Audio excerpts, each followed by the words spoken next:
Good morning and welcome back or greetings or glad to see you today. This is Carla Hansen along with Jessie Liu. We are with AIDA International. Jessie is one of our top competitors. She is the Chinese national champion. We are speaking to you from West Bay, Roatan, Honduras, the AIDA International Depth World Championships. Today our discipline is men's constant weight with Finn. We are anticipating a very big day today. Our world record holder Alexei Molchanov is competing along with several other top contenders and some very interesting new contenders as well. So we're really looking forward to today's events, and we've already started here with our first diver. And Jessie, welcome. Glad to have you with us today. Yeah. What do you have to say Good about morning, today's Carla. start list? Well, we have 36 competitors with some really big deep dives, and I think the highlight will be between Dave Mullins and Alexei Molchanov. They both announced 126 as the deepest announcements of today, so I think they'll be competing for gold for sure. Yeah, that will be really exciting. Dave doesn't compete all that often due to his work commitments. He's from New Zealand, which is far away. Our first diver, Chris, from Hawaii, and he's got his tag on a 35-meter dive. Looking good, he's coming back up. This could be a really conservative dive for him because I train with him in Hawaii sometimes, and he's doing maybe 40 meters or more usually, so I think he's really just wanting to take his first World Championship experience. And do good clean dives. Yes. Yeah. And he's using bifins rather than a monofin. Can you tell us a little bit about that, Jessie? Okay, Chris is on the surface. He's looking very strong. So, looks like a very good protocol. So usually beginners will start learning freediving with bifins. It's a bit easier to navigate, to control body positions and directions. And then as we progress, divers often switch to monofin. Good job, Chris. Nice. White card. Great way to start the day. Absolutely. Always nice to start on a positive. Yes. So when divers switch to a monofin, two legs are connected, so it does require a bit technique to really master that dolphin kick. But if the diver is comfortable and able to do that kick with a good technique, the distance that comes with each kick or the power output is further, so the efficiency is better. And that's why we'll see most of the deeper dives are done with the monofin. Now, are the bifins that our competitors here use the standard fins that you would buy in a scuba store? The bifins are actually longer, as you can see on the screen, compared to scuba fins. Really, for the entry-level divers, they can use any kind of bifins to just learn the basics and technique. But when free divers use proper freediving equipment, the fins are much longer than the scuba fins, and longer fins are more of an extension of the leg, so that with each kick, you get more out of it. And what would you say, what would be your recommendation? Do you think a stiff fin is better or a softer fin for somebody who's just beginning? It depends on the person who, what is comfortable to him or her. So like me, I cannot use very stiff fins because my leg get really tired, sore. I feel the lactic burning in my muscles quickly if I use a stiff fin. Some divers who have strong legs, maybe they've been very athletic and doing a lot of leg workouts, or they were the swimmers or fin swimmers, they're very comfortable with stiffer fins, which has a very good response in the water and just easier to pick up speed. Yeah. So there is some variance and personal preference associated with the selection of your fin. Definitely. Yeah. I see. I just wanted to give our viewers a little background on AIDA International and what we're doing here. I gave you the definition yesterday of what AIDA stands for. It's the Association for the development of apnea, and we are the governing body of international freediving. We are an all-volunteer organization. None of us get paid for all the work that we do. We do this because we really love the sport and want to promote it, and we are all freedivers. We've all been participating in this, so we understand what's going on. And if you would like to see what the current world records are, as we're referring to today, Alexei Molchanov will be diving. He's the world record holder in this discipline, the constant with Finn. All of those records are listed on the ranking list of our website, AIDAinternational.org. Part of what we do is keep that ranking list. All of the competition results from every competition are all submitted to us. We have a very dedicated man, Valdemar Carlson from Sweden, who's in charge of the ranking, and he enters all the results. So check us out, AIDAinternational.org. We now have our second diver over on the white platform, the first one on that platform of the day. It's Walter Strumbuckler of Austria. He's announced 37 meters in a dive time of 1:10. And here he goes, and he's got a monofin on.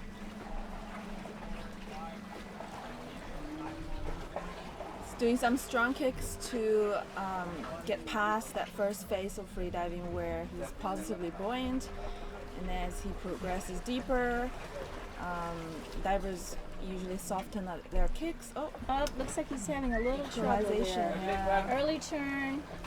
So he looked like he got fairly close to the plate, but he's on his way back now. That early turn thing is nice too. But we can't get the 3 or 4 or 5 second delay on the left side. He's on his way back up now.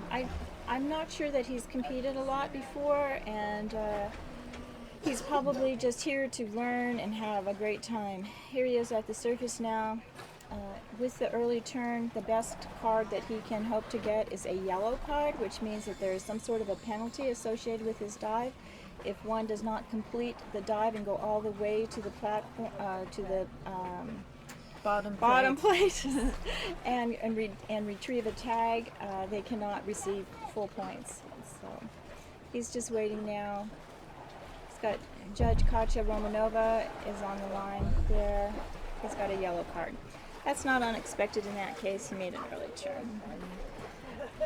So coming up now on the blue platform, we have Dr. Wani Valdivia, and he is from Peru. He's one of the first divers representing AIDA Peru. He's the only one here in this particular competition. The first time AIDA Peru has participated in a World Championships. We are very glad to have him here. I was having lunch with Wani yesterday, and he was telling me a very interesting story that just happened to him before he came here. Wani is a prominent neurosurgeon in Tampa, Florida, and he was called in on an emergency call on a quite famous actor, you can look that up, and who had a severe stroke in the Tampa airport. And Wani had to rush him into emergency surgery and perform a cranial surgery on him in order to release the pressure and save this actor's life.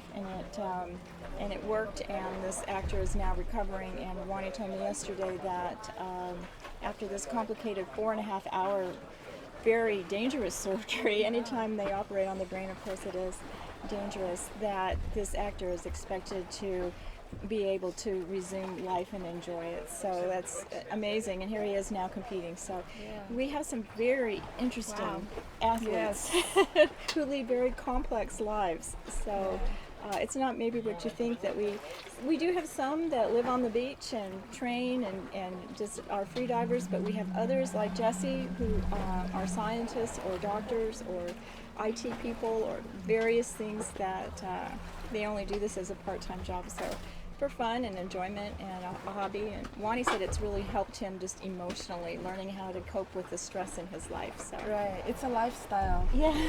So it's a good balance between work and fun and brain exercise and body exercise. Yeah. And Wani did a really great free immersion dive the other day. Yeah, right? yeah, He he got a was. national Oh, record. he was so excited. He did 50 meters in free immersion, and he was having a lot of trepidations prior to that dive. He was telling me he didn't think he wanted to do it. His ear was bothering him. He just didn't know.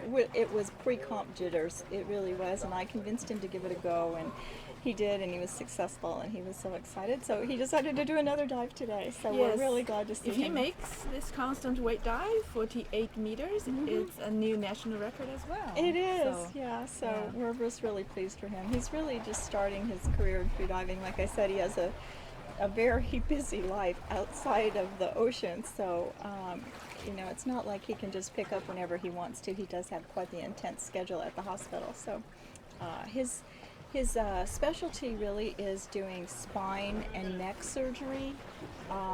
He works on patients who have suffered in car accidents, who are paralyzed, and he tries to do neuro repair on them to get them able to ambulate again. Really, really amazing work. So, and when he's getting ready, he's laying on his back. He's got a noodle, and see how Wani does today. I think he's kind of over the hump. Jesse, you can speak to this. Do you find yourself more nervous on the first dive of the competition? And does it get any better, or do you find yourself kind of building up for your main focus, or how does it work for you? It depends on what type of competition, how it's scheduled. So with the Caribbean Cup that just finished prior to World Championship, we have to dive 3 days in a row. There's no rest days in between. And I can feel the fatigue accumulates day after day. And my stress level actually increases for a tight schedule like that, because I really need more time to feel relaxed and refreshed to be ready to go dive again. When the competition is more with a longer period of time, like the World Championship, where the girls and guys get to rest 2 days between their dives, it's really relaxing, and it's very, very good pace for me. And I think the first dive is a little bit more pressure than the later ones, and usually towards the end, everybody is just all about doing what they love and just have a good time in the water. Oh, that's great. Are you going to be doing a no fins dive on our Yes, last? I will be doing no fins dive on the 1st of September. So tomorrow we'll have an off day, and that will be for resting, also for training for those who choose to train. Most people, the one day prior to the competition day, will rest. Some people do like to get out and do a training dive. What do you like to do? I like to rest the day before. Wine is getting ready, the countdown. He's taking some additional breaths here, which we call packing. And he does his turn. And there he goes. You can see his monofin come out of the water, strong kicks going down. He was kind of trying to decide. He said, well, should I try 45? Should I try 50? And I said, well, why don't you split it in between? So he came up with 48. I said, well, that sounds good to me. I'm not his coach or anything. I'm just trying to give him some mental support, that's all. And he's having a little trouble, I think, trying to get into the free fall.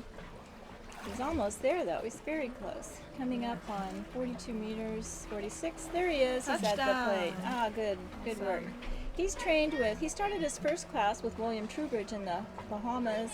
Then he went and trained with Jonathan Sunex in Dominica, and lately, being that he's from Florida, he's been working with Robert King. So he's had a pretty big list of some very good coaching and instruction from some of our top AIDA athletes, and he's really enjoyed that. He's also our competition doctor in Dominica, so he works on the platform and watches over all of our competitors. He's very dedicated to the sport. Coming up. And here he comes. He's breathing, recovering.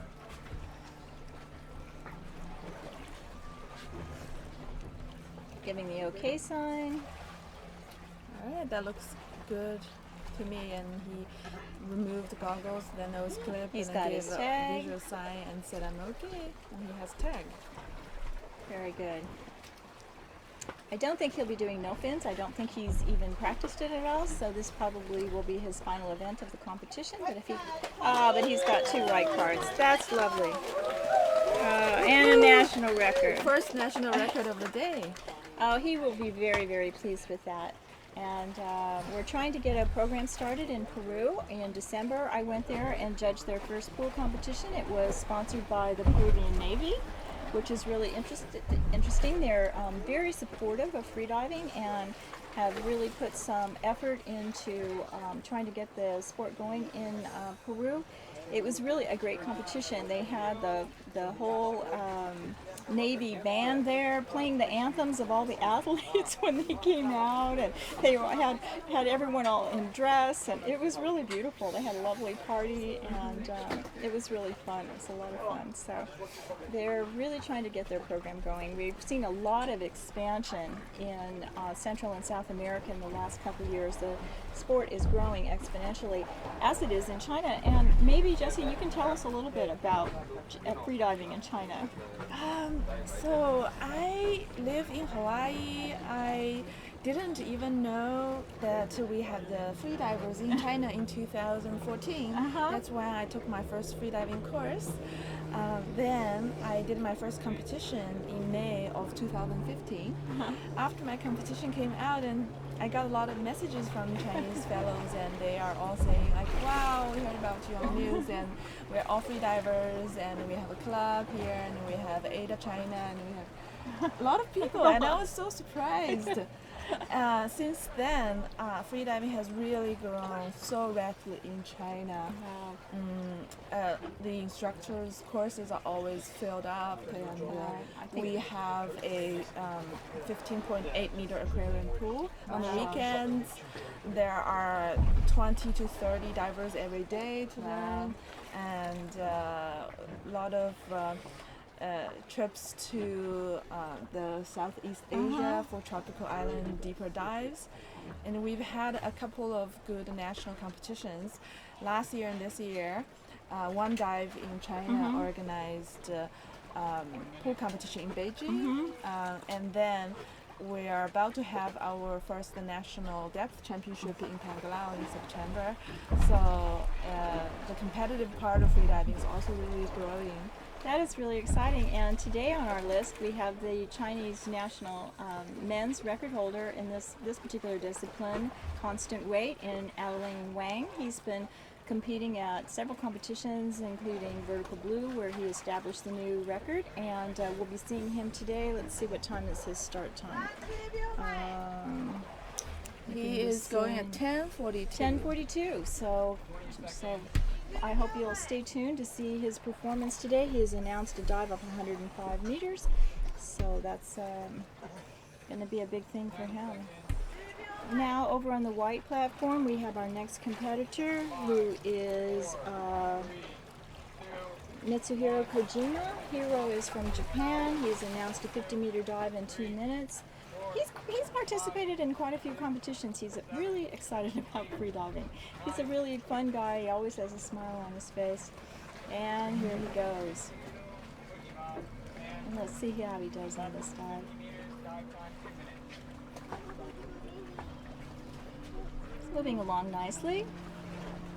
What do you think about his kick style, Jesse? He's doing a small amplitude, a little bit more frequent kicks. Very natural to me.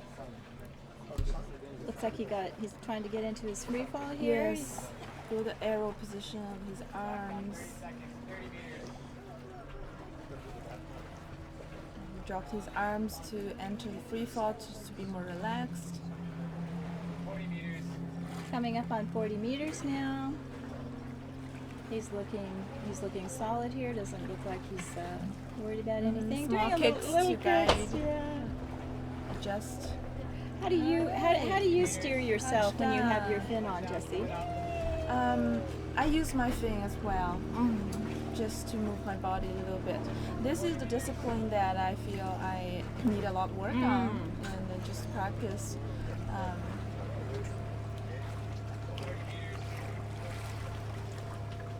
Yeah, we seem to, as in any activity or sport, we have some things which we are naturally better at than others, and some we don't even want to try, and some we want to work at and improve. So, it's a lot of people like this particular discipline because they do enjoy the monofin and the speed and the All depths right, out that of are- water. There he is. His Japanese teammate is coaching him.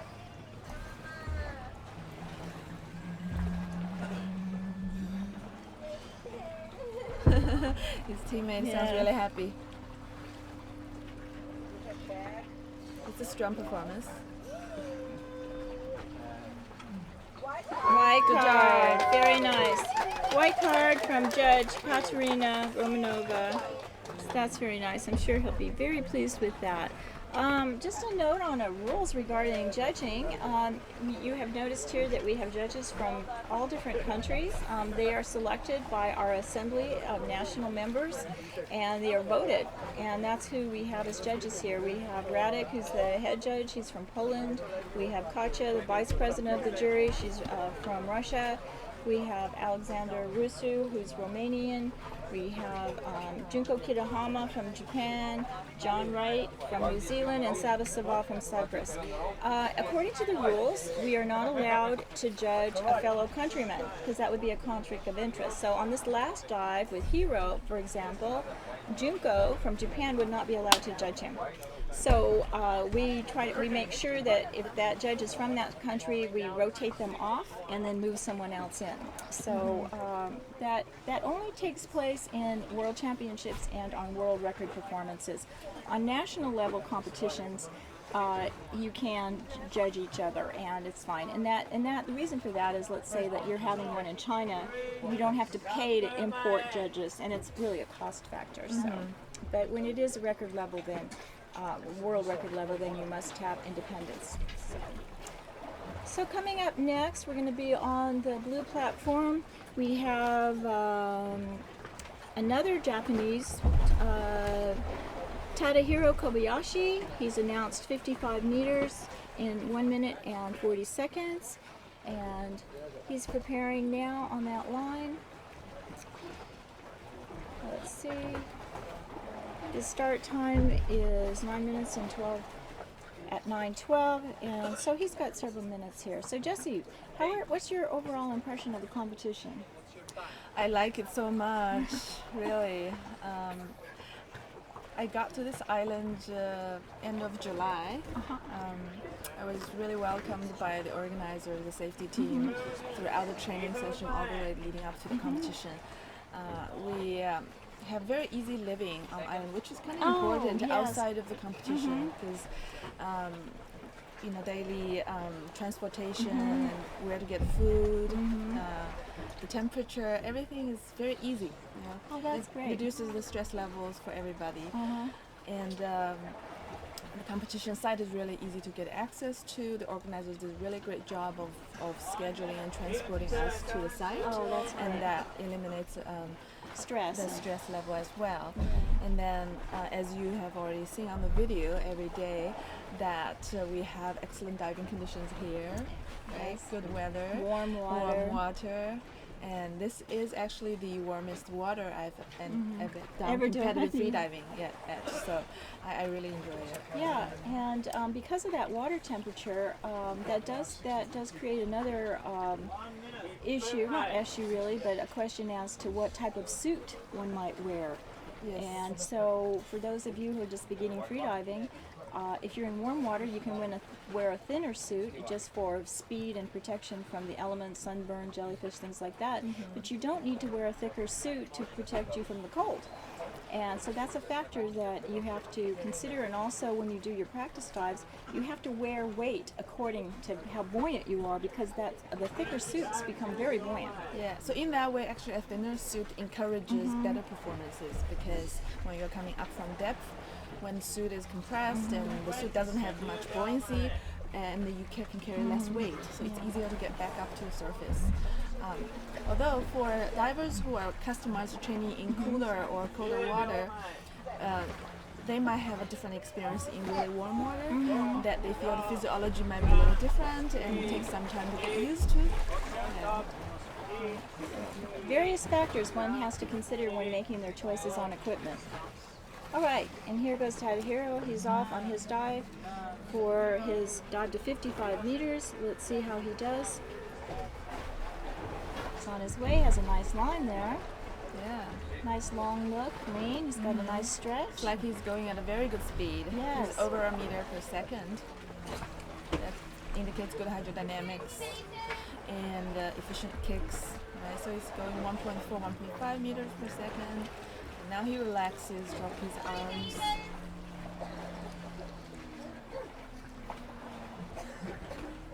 Looking good.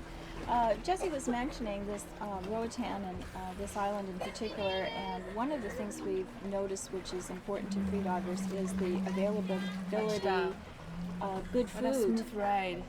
Very nice, very nice. But we have a really nice selection here of fresh fruits and good food. And freedivers, many of them have a very specific diet. And sometimes you can be in a place where it might be hard to get the kinds of foods you like to prefer to eat and then your body is used to eating. Do you have a particular type of diet that you use for yourself? It's not very strict. I have definitely improved my diet selections towards more healthy, more fresh options. I really like eat fresh vegetables and fruits. I also eat red meat for my iron levels. And here he Alright, is. so Let's see how he looks. yeah, Nice, okay, Very sign. strong. Very strong.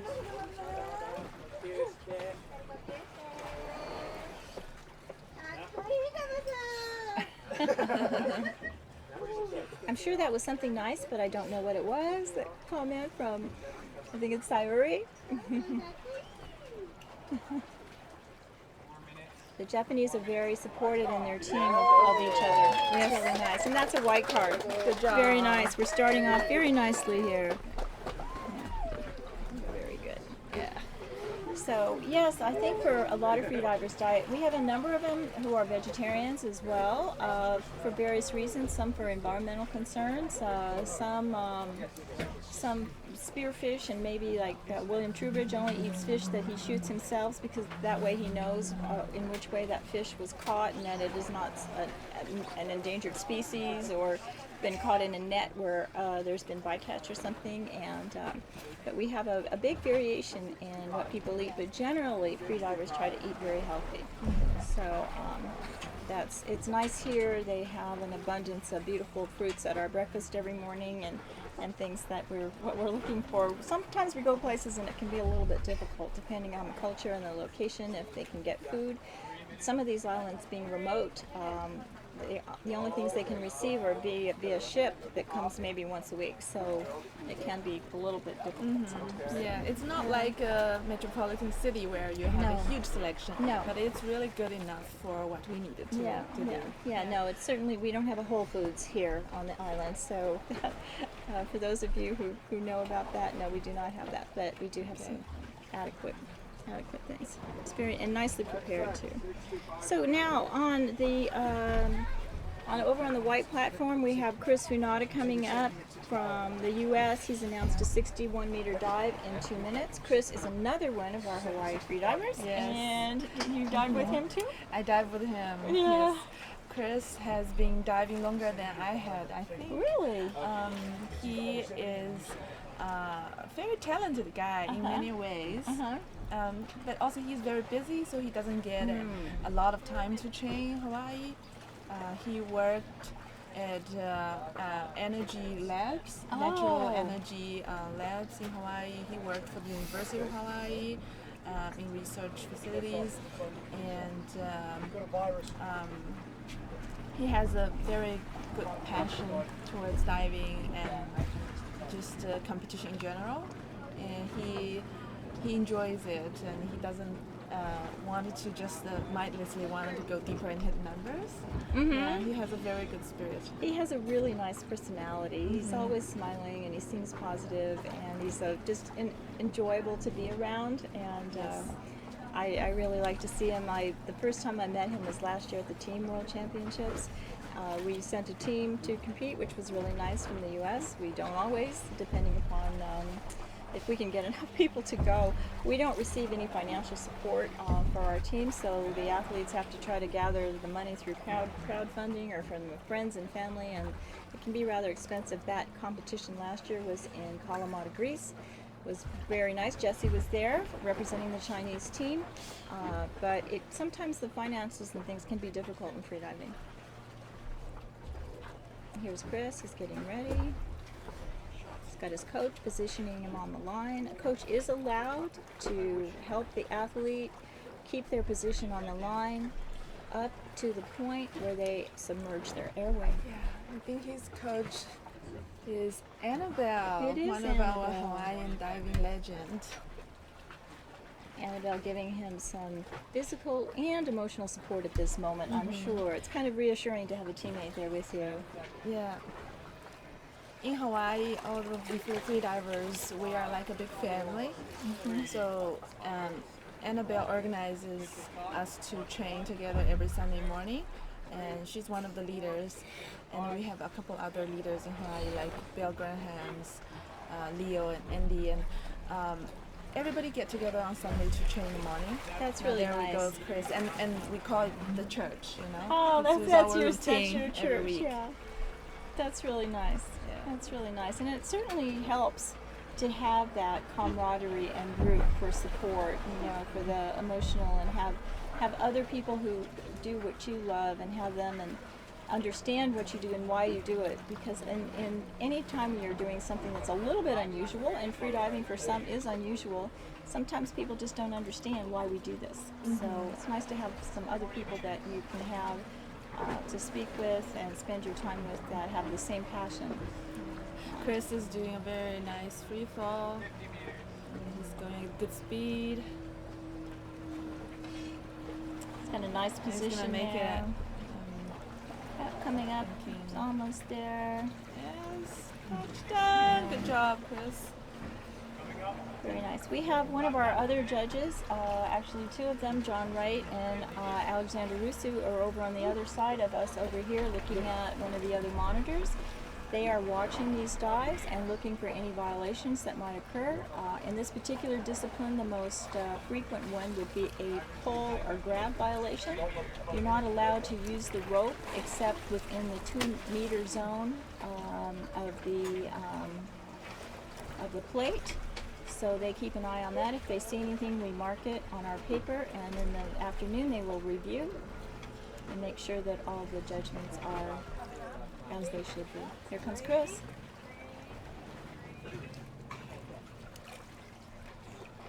He did a very good protocol. So let's see what the judge think about his bottom plate turnaround.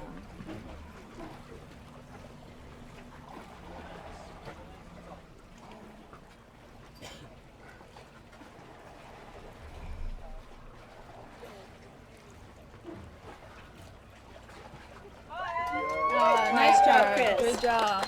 He'll be very pleased with this dive. That's great. That's wonderful.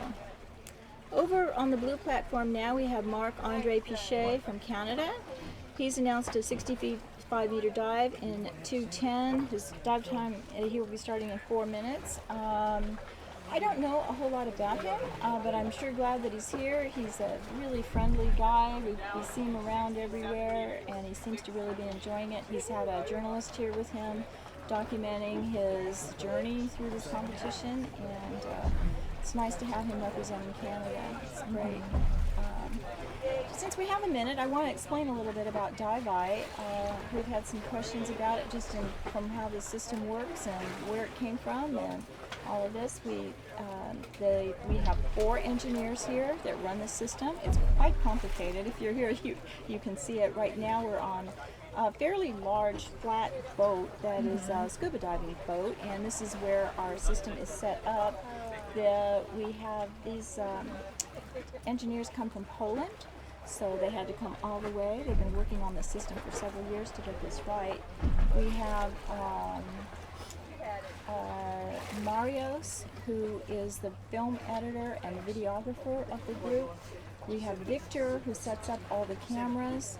We have Gregory, who is the graphics man, who puts up all the things you see on the screen and monitors our feed and what we're doing here. And the leader of the team is Mikhail Biscat, and he is the person who actually drives the drone. The dive-eye itself, and they call her dive-eye, is a drone which is on a cable, and he maneuvers it going up and down the line following the divers, and all of this equipment that they had to be brought here from Poland. So I read on Facebook it was 250 kilos. Is that? Yeah. Does that sound like right Yes, to you? It's yeah. a lot of gear. Right? yeah, Can you imagine hauling all that luggage to the all airports? that luggage, and then when they got here, I had to go with them with a credit card and buy a few more things as well. We got 2 big marine batteries and chargers and things that run this equipment, and but we have been more than pleased with the results. So it's really a great innovation for us, for not only for monitoring the safety because we can see the divers, but also to be able to share this with all of you out there. So. Yeah. Also, it makes judges' work a little bit easier does. because they can see the bottom plate footage Yeah. right there in real time. Yeah, and it's actually more fair too, because we're other times we're kind of making trying to make a call, you're not really sure, and now we have a really nice view of everything, so it's good. And I think as a diver, it must be a little bit more reassuring to you as well, knowing that we are right there watching you and can react quickly if we need Yes. to. Yeah. And Mark's getting ready for his dive now. He's starting in 30 seconds. They're doing a countdown. We try to provide the diver with 2 minutes of a nice quiet time to relax and get themselves together to prepare for these dives. Freediving is a very mentally dependent endeavor. It's very important to try to relax as much as possible, because if you're too excited, it's very difficult to hold your breath. I guess that's kind of obvious, but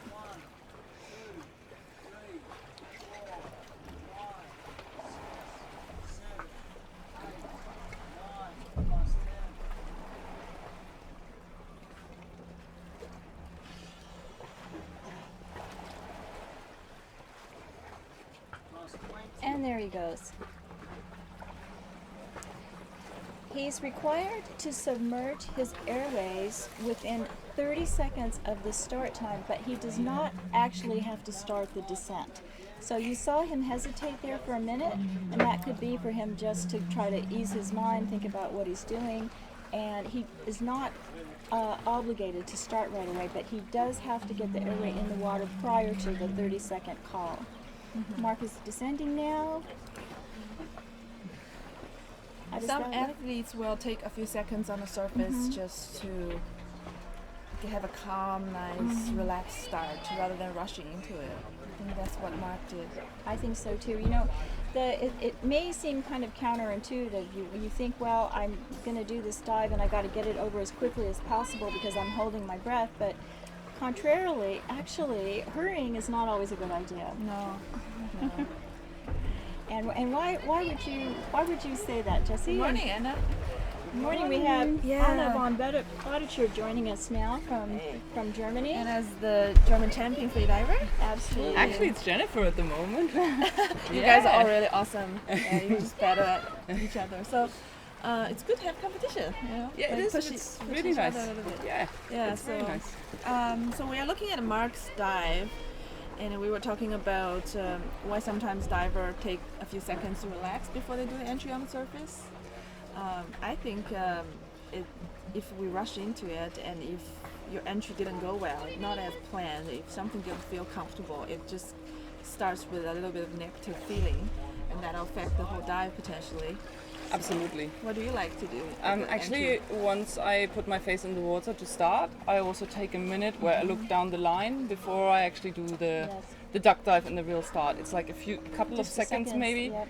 just to orient myself also, because you haven't been looking down, so you're not oriented towards what's happening, so you need that moment to make a really smooth and clean entry. That's exactly what Mark did on this dive, and we were trying to explain that to our viewers and what's going through your head at that moment, and it's just trying to gather your thoughts and compose yourself and get There ready he to comes. go. There he is. Yeah, it looks very good. That's an easy dive. We've got a little here bit of swell here, so the diver needs to make sure that they've got a good grip on that line and keep themselves up. Yeah. He's looking very fresh though. Didn't seem to be any problem with that. Let's wait and see what the judges have to say. We seem to be discussing something. We got Junko Kitahama and Radoslav Gasha from Poland here on this particular line.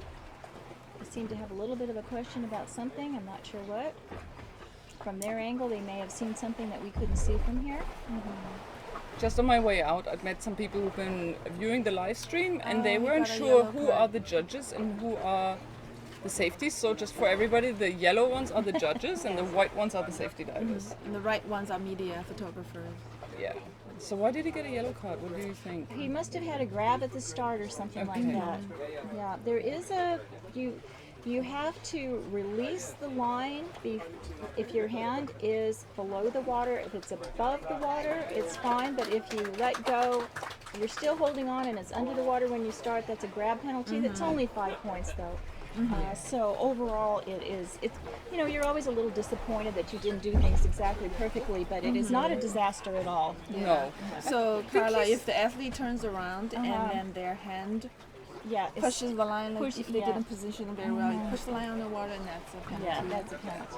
There's various ways of disqualifying yourself or Yeah. having penalty points, and for new divers, especially when you're new to competition, then you tend to have some fails because Yes. you just need to go through that process. With experience, it's actually quite easy to follow all those rules, Yes. and you don't really have any No, problem with you- that anymore you because get you in the do it habit. automatically. Yeah, I remember in one of my competitions at Vertical Blue, I got penalized for a grab penalty at the start, and one of our lovely judges, Lyndon Walbert, helped me. I went out that afternoon, and she sat on the platform, and I just practiced over and over again until I was absolutely. Yeah. And she would tell me, "Good, no, good, yes," until I absolutely had it down, so that I would not make that mistake again. And generally, if you're having some problem, you can find somebody who can help you and watch you and tell you what it is that you're doing right or wrong. And it just takes practice. And the more you do it, the better you get at it.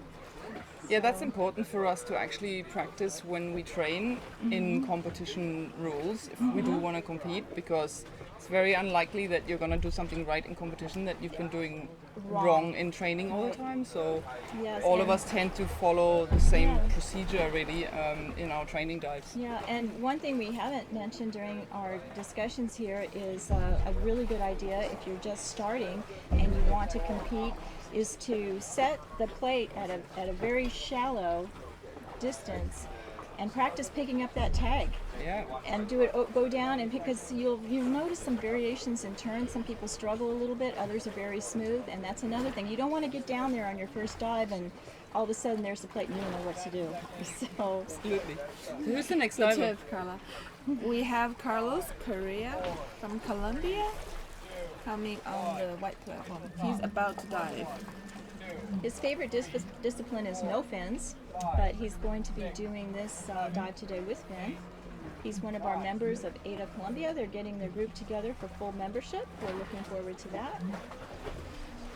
Carlos is a very good cook. So Yes. prior to the competition, we had a small freediver getting together, and he was the chef for a lobster lasagna dish. Oh, nice. Very Nice. nice, and we definitely had fun.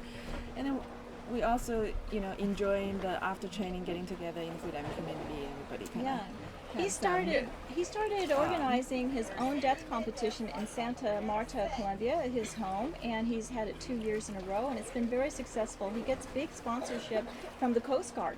So they have a huge Coast Guard boat with a lot of good medical, supervision, and he has a limit on it. It's sort of for entry-level freedivers. I think maximum 60 meters or something. But if you're from South America or Central America, get a hold of Carlos. And if you want to give it a try, this is a great opportunity for new people to learn how to compete. I think it's been really nice at this World Championships, seeing so many people from He's South coming and Central close. America that normally don't make it all the way over to Europe. He's coming towards the water. There he is. And There we go. very That was nice easy. turn. Oh, Oh, that might have been a grab. Yeah, that might Yeah, be. that We'll have to will be take a good. look at that. You're only allowed one grab, Yeah. and it has to be within the candy cane. You can grab as many times as you want, but once you're out of that 2-meter zone from the plate, you are not allowed to use the line. So what you will see now is that the judges, of course, on the surface couldn't have No, seen that. no. So it'll not reflect when they're judging right now. That's But correct. what happens later? Yes, what happens is when we come back to shore, we review all the video information that we have, and we have 2 judges over here watching as we're going, and that we will have a mark, and I will actually mark it on my paper as well, so that we make sure to take a look on that, and then we will post. When I get back to shore, I post the preliminary. Oh, He he's bailed out pulling. on the dive. Oh, he's pulling. All right, he decided to give up on this one. Must He's- not feeling it in his legs. No. So for pulling, once one starts to pull like that, that will be a red card. And he's made that choice by himself. So maybe he's saving himself for his no fins, which is his preferred Sometimes discipline. also we can have cramps, especially if you're not really used to swimming with the monofin. It's something that your muscles need to get used to, so it's easy to get a cramp, and then that would be your natural way to bail. Yeah. Seeming a little hypoxic as well today. Maybe he's feeling a little off. So.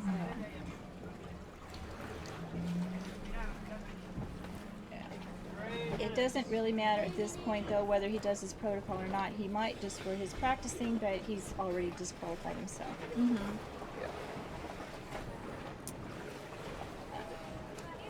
Yeah, I'm sure he's wanting to save energy for his no-fins dive.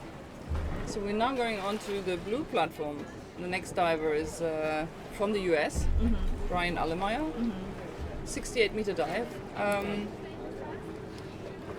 And we've got quite a big US team as well here this year. We do. We were, the United States was extremely excited to be having the World Championships, closer to us in our end of the world. And in order to encourage future events here, we wanted to put a lot of participants in here, because if we have one in our spot and we're always asking for this and then no one shows up, it doesn't give us a very good. We need to support it if we're here. So they were very excited, and we're really glad to see them all, because they're people we don't normally see in Europe when we're competing. So That's right, because it's too expensive for them to travel all the way, and maybe especially for the divers who aren't fighting for medals. Yes. The very top level divers, of course, they travel around the world to go to the big competitions. That makes sense for them, Yes. but people who are maybe in the mid-range might not want to pay that much money to go to a competition. Yeah, and they kind of feel like, well, they're not going to win, and do they really want to put all that money into it? And it's just the flight itself is the first thing. Yeah. Flights can be extremely expensive. You can find an inexpensive flight that may make you, make a better choice as to whether you want to go or not, but you just don't know how that's going to be. So it's a sport where we don't really have sponsorship, or very, very little. A few athletes get a little bit lucky. Most people get some gear sponsorship. Yes. But sponsorship for money is very hard to come by, and so that makes it really prohibitively expensive for a lot of athletes to go to these big events. That is one reason why we decided, AIDA International decided to engage Dive Eye to come to this competition. Was we are hoping through exposure of this very exciting sport that more people will get on board and support us, AIDA in general, our competitions, and our competitors in their local area. If they see that this can promote their product or whatever it is, because we're going to be showing this all over the world, we're hoping maybe we can get some better sponsorship. 30 seconds before official top. So a boat just went by, and you can see the ocean just went a bit wavy, and that's because of a wave created by the passing speed boat. But let's see how Brian is able to relax through that little bit of disruption of his calm zone. So Brian has been doing so well this year. He actually recently learned free diving. He did a really awesome dive, 70 meters free immersion, a couple days ago. And he's even newer to this discipline, constant weight, because he didn't have a mono fin. And this fin is from his roommate and US teammate, Brandon Hendrickson. So he specifically said that he wanted the audience to know that he just started diving with monofin last week, and now he is doing a 68-meter monofin dive. It's so That's impressive. a very big jump. Yeah, that's Yes, really impressive. he has been doing good depth.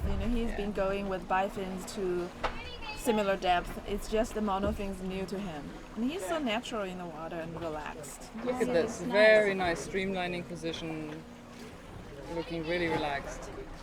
He's already at 40 meters and he's moving along nicely. Yes. This is often a sort of critical point where, especially when we are new, it's all about the equalization. That's the limiting factor. The way back up is not really the problem. It's just getting down there that stops us at the start. Here he is. We'll have to check that grab. Yeah. There he goes.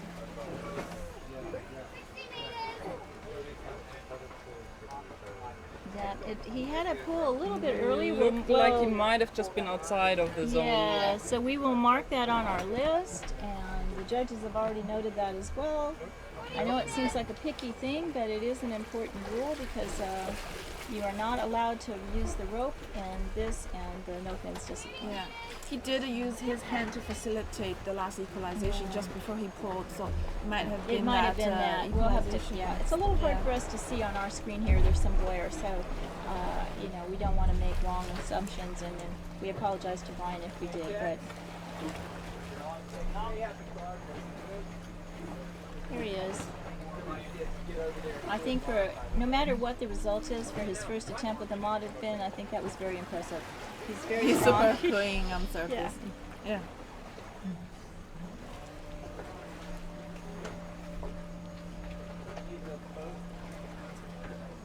You can see the platform moving up and down a little bit. That's because we have a little bit of this swell here today.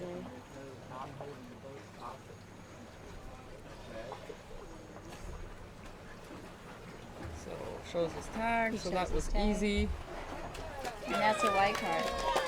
So, Congrats, Ryan. congratulations. That was very nice, very nice. I mean, I'm sure he had to be a little bit nervous about that, being that he's new to the monofin, but he seemed to take to it well. We'll be switching over now to the white platform. Our next diver is Timothy Omegan from That's Germany. Tim One of- Oemmingen, yeah, my fellow countryman. And what you might notice here is that he's announced 68 meters, where actually he did a 100-meter free immersion dive just the other day. So that's a very shallow depth. For him. Well, the reason is he is going to be doing it no fins. He is going to be doing this dive as a practice dive for his no fins, which he wants to focus on in the next couple of days. So, according to the rules, if you want to compete with no fins in a with fin competition, you may, but the recorded result will go down in the category with fin, even if you have no fin on. So, but because no fins is more difficult than with fins, it is allowed to do that. So basically, he's just training because he has been focusing a lot on no fins discipline. And his national record has just been taken by his friend Stefan Rundig. They are battling each other back and forth, handing each other the records, and are good friends doing that. And he literally did about a week ago, did a 70-meter no fins dive. So Tim is just checking his depth here, getting ready for the men's start and the no fins discipline on Saturday. That's correct. Yeah, and we have I think Dean Schaus, he was going to do the same thing. I'm not sure if he decided to or not. I don't see him on the list, but he had asked me if he could do a no fins dive as well. I think he decided not to. Maybe he doesn't want to get too tired. No fins is considered the most difficult discipline because it requires the most energy, because you have to use all your own power. You have to swim down, get into your free fall, and then swim all the way back up. And both of these two lovely ladies here, they're specialists in no fins. So I definitely am not. I don't think I'm I a just specialist do it either. anyway. I do like no fins a lot, where you feel you're in full contact with the water and you're not using any rope or fin as assistance. You can feel the water flow on your hands and on the bottom of your feet. That's nice. But they will both be competing in that in the next ladies event, so you can look forward to seeing them. It's a discipline that really favors the people who have been competitive swimmers in their background, because it's very much about technique, every little bit of energy that you can save by basically having good technique and moving yourself efficiently through the water makes a huge difference in this discipline. And that's where I, for example, totally fail, because I never really learned to swim very well, so I have zero technique. Yeah, Me too. so I just do it anyway. Yes, But I like it. definitely not Yeah. in the most beautiful way. I started as a no fins only diver. I didn't own a fin and just started with no fins because I was a swimmer, and I guess I did have an advantage in that we have already learned how to control the water through small body movements. In fact, and body Carla here position. next to us, sorry to interrupt you, was actually a world record holder in breaststroke. So perfect. No, butterfly. I And was a butterfly, there you go. I was not a Perfect for breaststroke. freediving. My breaststroke is my worst stroke, by the way. But Butterfly I just- still though very good yeah, for freediving. Yeah, I was a butterflyer. Yeah, so actually when I did put a fin on, it was very easy for me because I was used to that kick. So Exactly. Okay. And the feel of the water. Tim is about to start his yeah, dive. let's see how Tim does today. Tim is very young. He's one of our younger participants. He's in his mid-20s, and which for our sport is young. It's this is a sport that you're not so limited by your age, and so it's really nice for us to be able to still. We don't. It unlike swimming or track or something. The average is not 16 years old. So It's nice. a little more like the long distance disciplines, like Yeah. say marathon, the triathlons, Yeah. and they are very, very require a lot of mental strength, mind strength, knowing yourself really well, and so it's a little bit similar to that. And here goes Tim. You can see, first off, the most obvious thing is the difference in the speed. So, since we've been watching these monofin dives, now you're seeing the no fins discipline, and this is a good example of what this is. It is like a modified breaststroke. For swimmers, it would be the stroke that we call the underwater, the one we use when we come off the wall. And Tim is now entered into his free fall. Yeah, and he's going at around 0.5 meter per second on average, a little bit faster now, which is actually not very fast, but that is also reflected by the fact that you don't go into the free fall with as much speed as you do in the other disciplines. So that carries on, that carries through the whole dive, that results in longer dive. Tim's going to do an early turn. He's decided that's enough for him today. He's coming back up. Yes, it is quite a bit slower. William Trubridge, the world record holder in the no fins, 1:02 record that he did last year. The dive time was 4:13, I believe. So that just shows you on a 100-meter dive it takes over 4 minutes. So it does require a lot of energy conservation, and you have to have a really good technique in order not to work so hard. That was always a problem for me. I have never been able to relax. I swim the whole way. For me, I'm still a swimmer. I swim from point 1 to point 2 and back, and it's not good for this. So here's the safety diver, and actually it's interesting because the safety divers, the deep safety diver meets us in around 30 meters. And when we women, for example, when I go to no fins, since I'm in around the mid-50s range, actually it's very nice to see the safety diver, and you're all happy, but then you realize that you haven't even made it halfway yet. It's still a very long way to go. And here he is.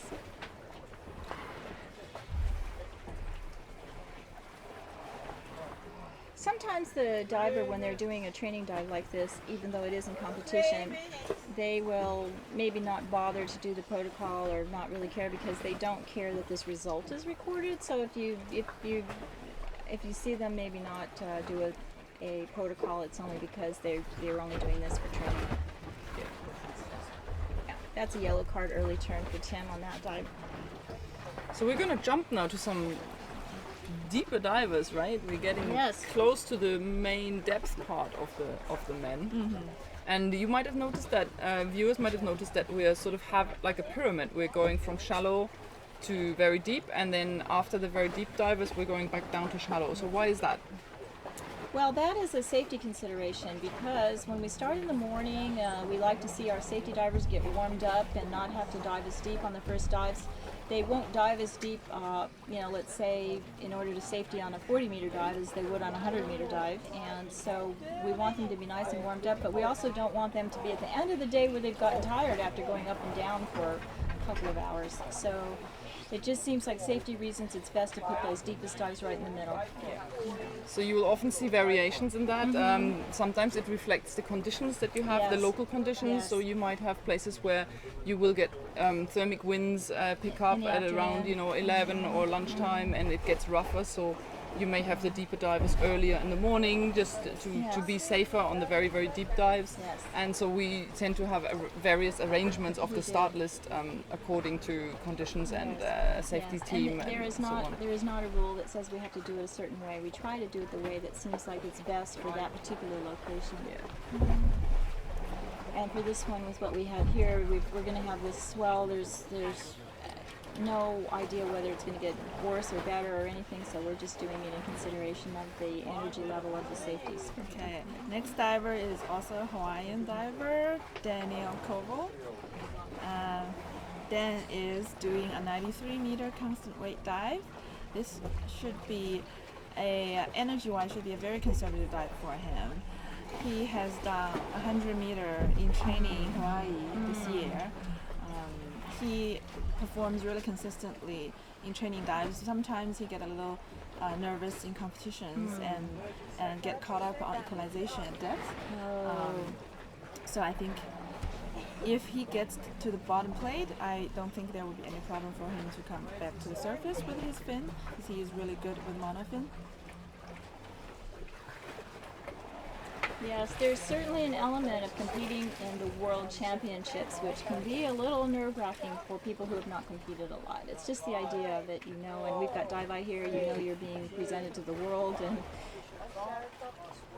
anytime you have any kind of added stress, it can make equalization more difficult.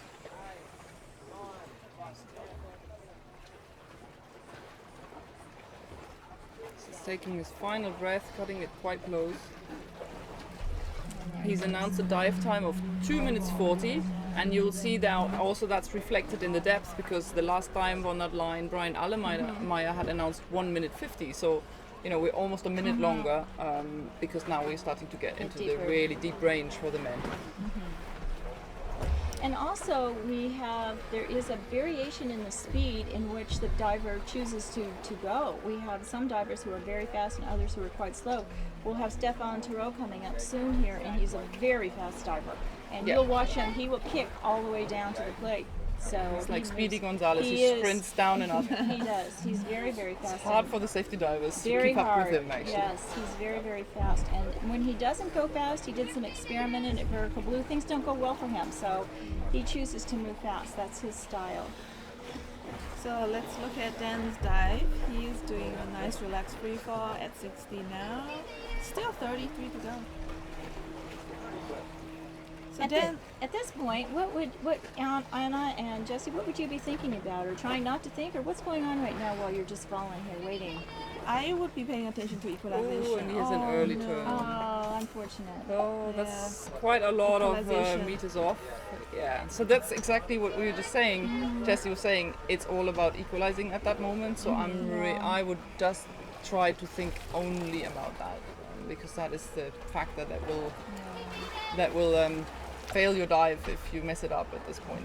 Yeah, we were explaining the other day about equalization, what that is exactly. That's popping your ears, just like you do when you are on an airplane and you feel that going. And sometimes if you have any kind of congestion, they'll get stuck. It's very uncomfortable, but at the depths that we are doing in this competition, it can be quite difficult because you don't have much air that you can access. So there is a very complex set of techniques that we must go to in order to be able to pop our ears at these depths.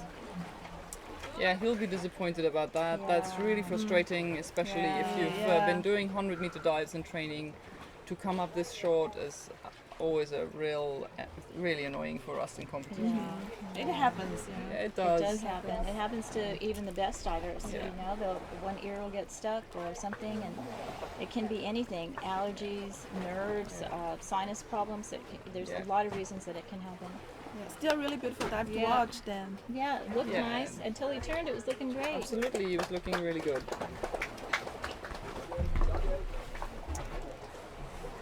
it's of course hard because you train for a long time for this one dive, and it's always frustrating for any sport, in any sport anywhere.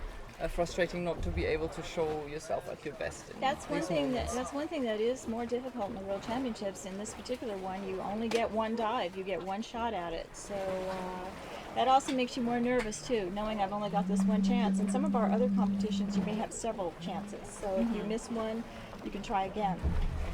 But in this one, there's no opportunity for that. It's very unfortunate.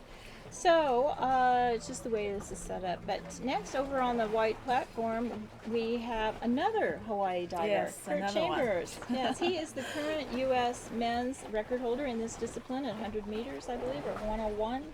And Kurt is getting ready to go in that very colorful red suit. Yeah, and he actually had a really good dive in the free immersion discipline, and just very unfortunately got disqualified on a technicality. That wasn't at all his fault, and but that's the rules. And so this time he'll really be wanting to get this dive right, because he actually is in good shape and ready for it. Yeah, the technicality was something that had nothing to do with his diving, and it's a rule that your coach is not allowed to leave the surface when you are doing your dive, and his girlfriend Katie unfortunately wasn't aware of that, and she went down, and even if you're going to take a picture or anything, that is not allowed, and he was disqualified. So That was just an Why is unfortunate this accident. rule set up? Carla, can you explain? it's a really old, it's a long-standing rule. It came about a long time ago, and there's several reasons for it. There was a discussion on Facebook about it, and Grant Graves, one of our most experienced judges, was answering to that. One of them is that we don't want the person diving down and giving signals, coaching. The other one is that we don't want them in the competition zone in the way. We also had a risk of a coach that dove down and blacked out at one point. I mean, there's all kinds of reasons. They just want the coach. It just makes it more complicated. So in order to make it easier, they made this rule. Make So- it more fair, make Yes. everything safer. As safer especially is an issue, because if the coach swims down out of the view of anybody, Yes. he's also at risk, He because is. we have our rule that you never dive without Alone. anybody watching Yes, you, and absolutely. so we're trying to avoid that, and that's why this rule is in place. So he'll be going for this dive, and it should be an easy dive for him. He's very strong, he's ready, and I'm sure he's going to have a really good dive this morning. Kurt trains a lot, and he really dedicates his time to freediving training. So let's hope he can get a good dive today. He's had a little bit of trouble in the Caribbean Cup. Things weren't going as well as he had hoped. It may have just been jet lag or something like that, but let's hope that today he's at full strength and able to do a good dive.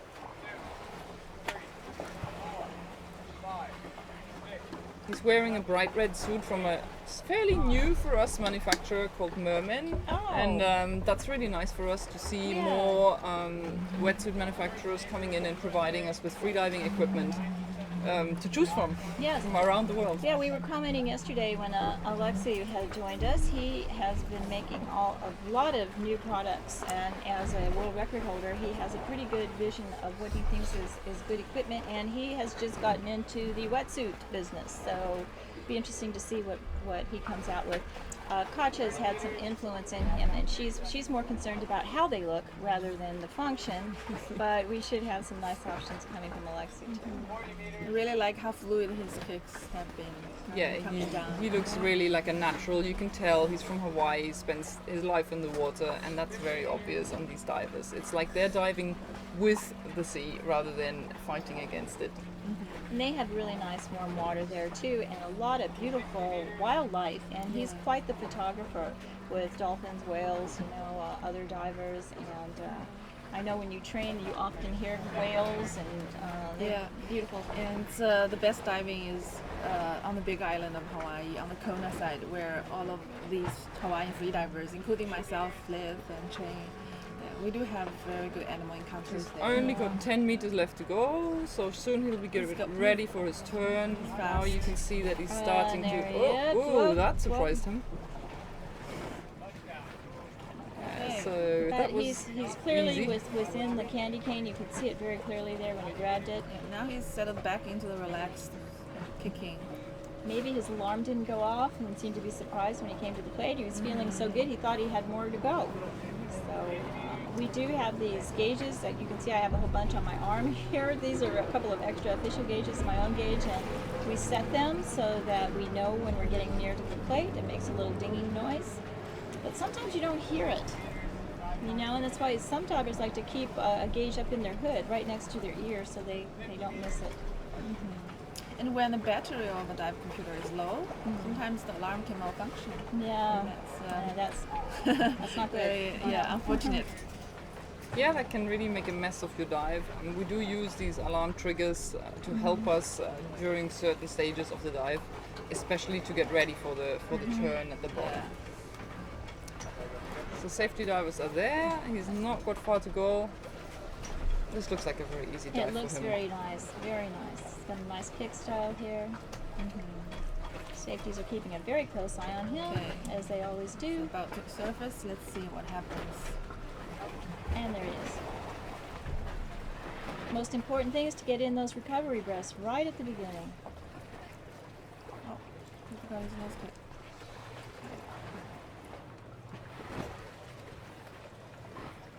Alright. So looks like there was a small hiccup during the service protocol. But let's see if he managed to save that. Yeah, yeah, we can't tell from here, Yes. and we couldn't hear that him. we So couldn't know. I heard somebody's sharp nose clip, so yeah. hopefully he managed Sometimes to the remove it. diver will start to do the protocol before they remove the nose clip. They forget it's there. We're so used to feeling it, we don't notice it, which I know sounds very odd to some of you. Looks like it was good. Nice dive for Kurt. Congrats, Kurt. Well Yeah, deserved. after nice. the unlucky dive a couple of days Yeah, ago, it's so very nice to that's see him nice, here yeah. doing a really clean and strong Yeah. performance. So coming up on the blue platform, we have Arnaud Giraud of France. He's announced 100 meters in a dive time of 2 minutes and 50 seconds. I really don't know a whole lot about him. Anna, do you know him from training? No, I don't know him very well. I think he's fairly new to the sort of competition scene. And as you can see here, that's our first 100 meter of the diver of the is. day. And we have several of the men going to beyond the 100 meters. This has suddenly opened up this field of the 100 meter divers, very suddenly opened up. Yes. In around 2011, it started that a whole host of them suddenly cracked that depth, which had been something that was a bit of a sort of separating the crowd, let's say, barrier for quite a while, and now really talented guys who are able to equalize well can get there pretty Get quickly. there. Yeah, you know, we had I remember when I was first starting, we had kind of an exclusive 100 meter club. There was only a few members in it. Yeah. And now that no longer exists. There's quite a few, and it is still that number though that I think that is mentally hard for some people to break. It's just the sound of it, you know, that. And for the men especially, it's something that they really want to try to attain. And you know, we always try to say that, you know, it's not about the numbers, but it is. You know, in some ways it is. So, Yeah, it's hard to keep that out of your head It sometimes, is. and you have to rein in your ego because really, why would a 100 meter dive be any more important than a 98 meter dive? There's not really much difference to it. But in our minds there is, and that can also be a danger because people tend to push for it when they're maybe not ready yet. And you might have seen that Kate Middleton, for example, announced 98 yesterday. Yes. Although she's done that dive around 3 times now, and you really might have thought that she would go for the 100 meter, but actually she thought she wasn't quite ready yet for it, and she wants to give herself the time and not be stupid and only just announce it because she needs that number. And I think that's very important. As divers, we need to look after ourselves and make sure that we have a slow progression and keeping those ego factors at bay. Yeah. Yes. In the U.S., it's kind of interesting. You know, we're still on the imperial system. I don't know why, but we are, and so we don't use meters. We use feet and yards. And in the courses that they teach in the U.S., it's always kind of interesting. They'll be announcing how many 100-foot divers they have which means basically about 30 some meters. But they always are using that number. They just like that nice round it number, sounds good. even though it's 30 meters, but it's 100 feet. And I always try to say, please, let's get with the rest of the world and start using meters. So what would you say in the US in feet is the real barrier for the men? Would that then be the 300 feet that would reflect Yeah, the yeah, more about roughly the 92 100 would be, meters. Yeah, 92 meters is the 300 feet. Yeah, so that would be the 300 feet equivalent. Yeah. So there you go. Actually, that would reflect into 92 meters, and maybe the guys would push as much for those 300 feet, just because the number sounds good. Good. And this is really something we have to watch ourselves with as freedivers, because yeah. you can get yourself into trouble You can. if you try to absolutely beat your head against a number like that. I was thinking maybe we should switch to fathoms or using some other sort of a marine term. I think what William Trubridge had that one dive, it was the hectometers that he was using, and there's all different ways to say it, but I'm sure that Jessie can confirm that every time she does a record in the U.S., a reporter or somebody will say, well, how many feet is that? That's right.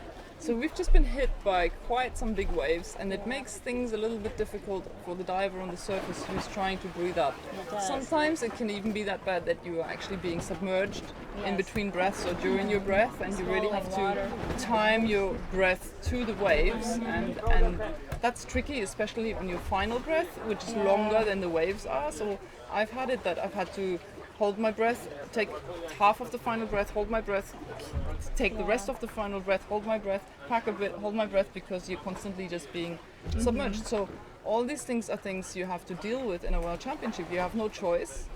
And it's sometimes hard for people who have very good training conditions at home and never get exposed to this kind of weather, and then it hits you in competition. And this particular race right now is not weather. That was a boat traffic. That was a wake from a boat going by. And today is cruise boat day here, and because of that there's an influx of thousands of tourists, up to 4,000 come in at a time, and so there's all different tour boats running back and forth, and even though we try to tell them not to come our direction, they still will go by on their way for shark viewing or whatever it is they're doing. So that's what this bigger swell that comes through is from boat traffic, and it's unfortunate, but it can really make it difficult. Right.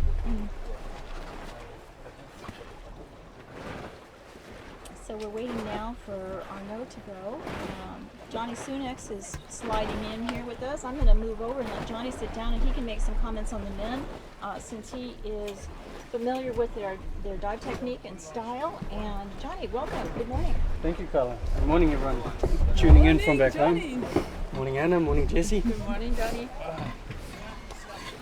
Good morning, AIDA, New Zealand. Yeah.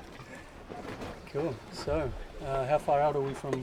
We're just watching Arnaud Gerard, Joao? Yeah. from France, and it's our first 100-meter diver of the day. He's just about to start. He's got 10 seconds left to go. Okay. So, what do we know about Arnold? I believe he's a very young and a very deep diver. That's right. I've heard that he's been progressing really well, but doing it quite conservatively and very strong. Like not really any failed dives, and that's looking really good for him here. So hopefully he'll manage to make this 100-meter dive in a World Championship. That's a big deal for a new diver, especially. Yeah, I agree. Okay, so he's now underway. Starts his descent and starts with his arms down, but now he's bringing them up. Okay, so seems to be kicking fairly gently, quite a small amplitude.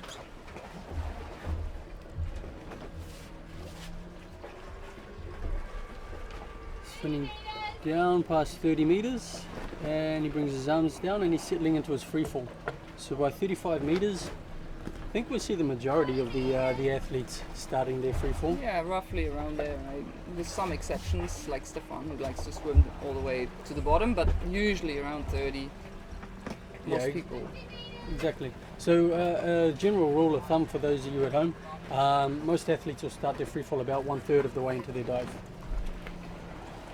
Sinking at around a meter per second, a little bit faster even, which is a good speed for the men. And he has a beautiful streamlining. He's a very lean freediver. He's looking really comfortable here. He's got his arms tucked in. he's swimming with a Molchanov's fin, for the looks of things. Yeah, like a lot of us actually. There aren't many fin manufacturers for us, so. Oh, he's gone all the way to the plate. He's gone a little bit deeper than he needed below the to. bottom plate. So equalization obviously isn't an issue for him. It's obviously no problem. He was super relaxed and literally surprised to be there.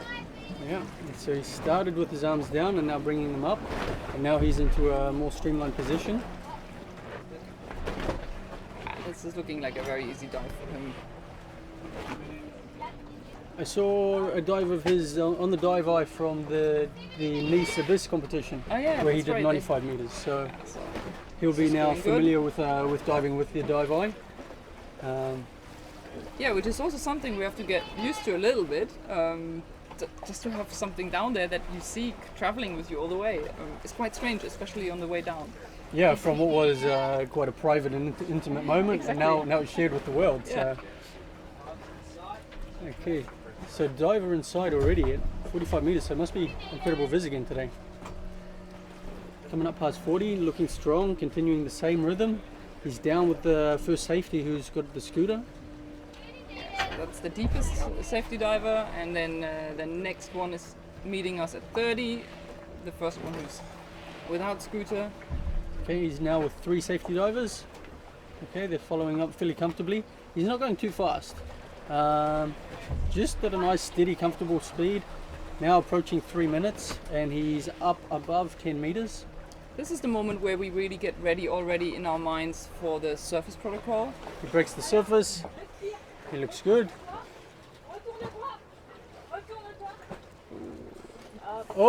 And just a momentary dip. Yeah. And he actually gave his SP facing away from the judges. Yeah, we had that already a couple of days ago, unfortunately, as a disqualification. Combined with the small airway dip, this is most likely going to be a red card, unfortunately. Yeah. So, a nice dive by Arnold, but I can't see him getting a white card out of this. No. So there's the dive itself, you know, until you've gone through the whole process at the surface, you're not done. No matter whether you made it all the way to the bottom, you still have to be clear and conscious and very alert at the surface. Yeah, and That with is the our surface rule protocol, currently. we're proving that the Exactly. person is cognitive. Yeah. You know, they've got control of their mind, Yeah. their speech, and their bodies. Yeah, we don't want them to just be barely surviving the dive. We want them to be clear-headed when they reach the surface. Exactly, and it's much nicer to see as well than when somebody arrives at the surface and they're very much on the edge and, you know, could go That's either right. way. Jessie Lou has left us.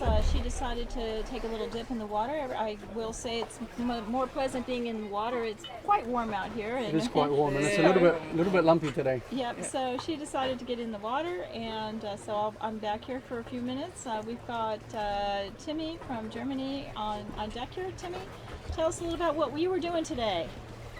It's no offense there, right? Well, yeah.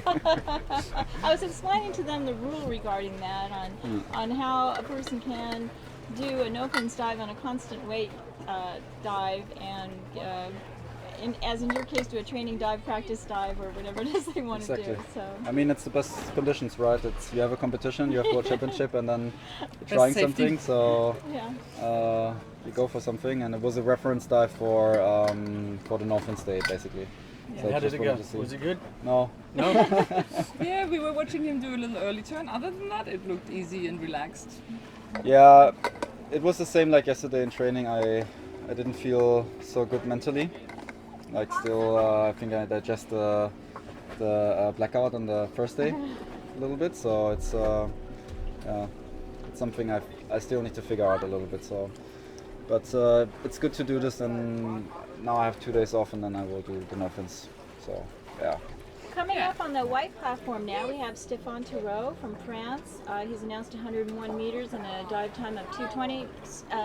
As Anna was saying earlier, he is our speediest diver, and I think you will all find this very enjoyable to watch this dive and see how fast Stéphane goes. Yeah, it's really quite spectacular. I think he's the only guy in the world at the moment who's literally swimming all the way down to beyond 100 meters and back up again. So yeah, whilst it might be a faster performance, it does mean that he's working a lot harder than the other guys. But that's the style that works for him. He tried slowing down at vertical blue and it didn't work well at all for him, so he decided to go back to his normal way. And let's see how he does here. He's starting those kicks.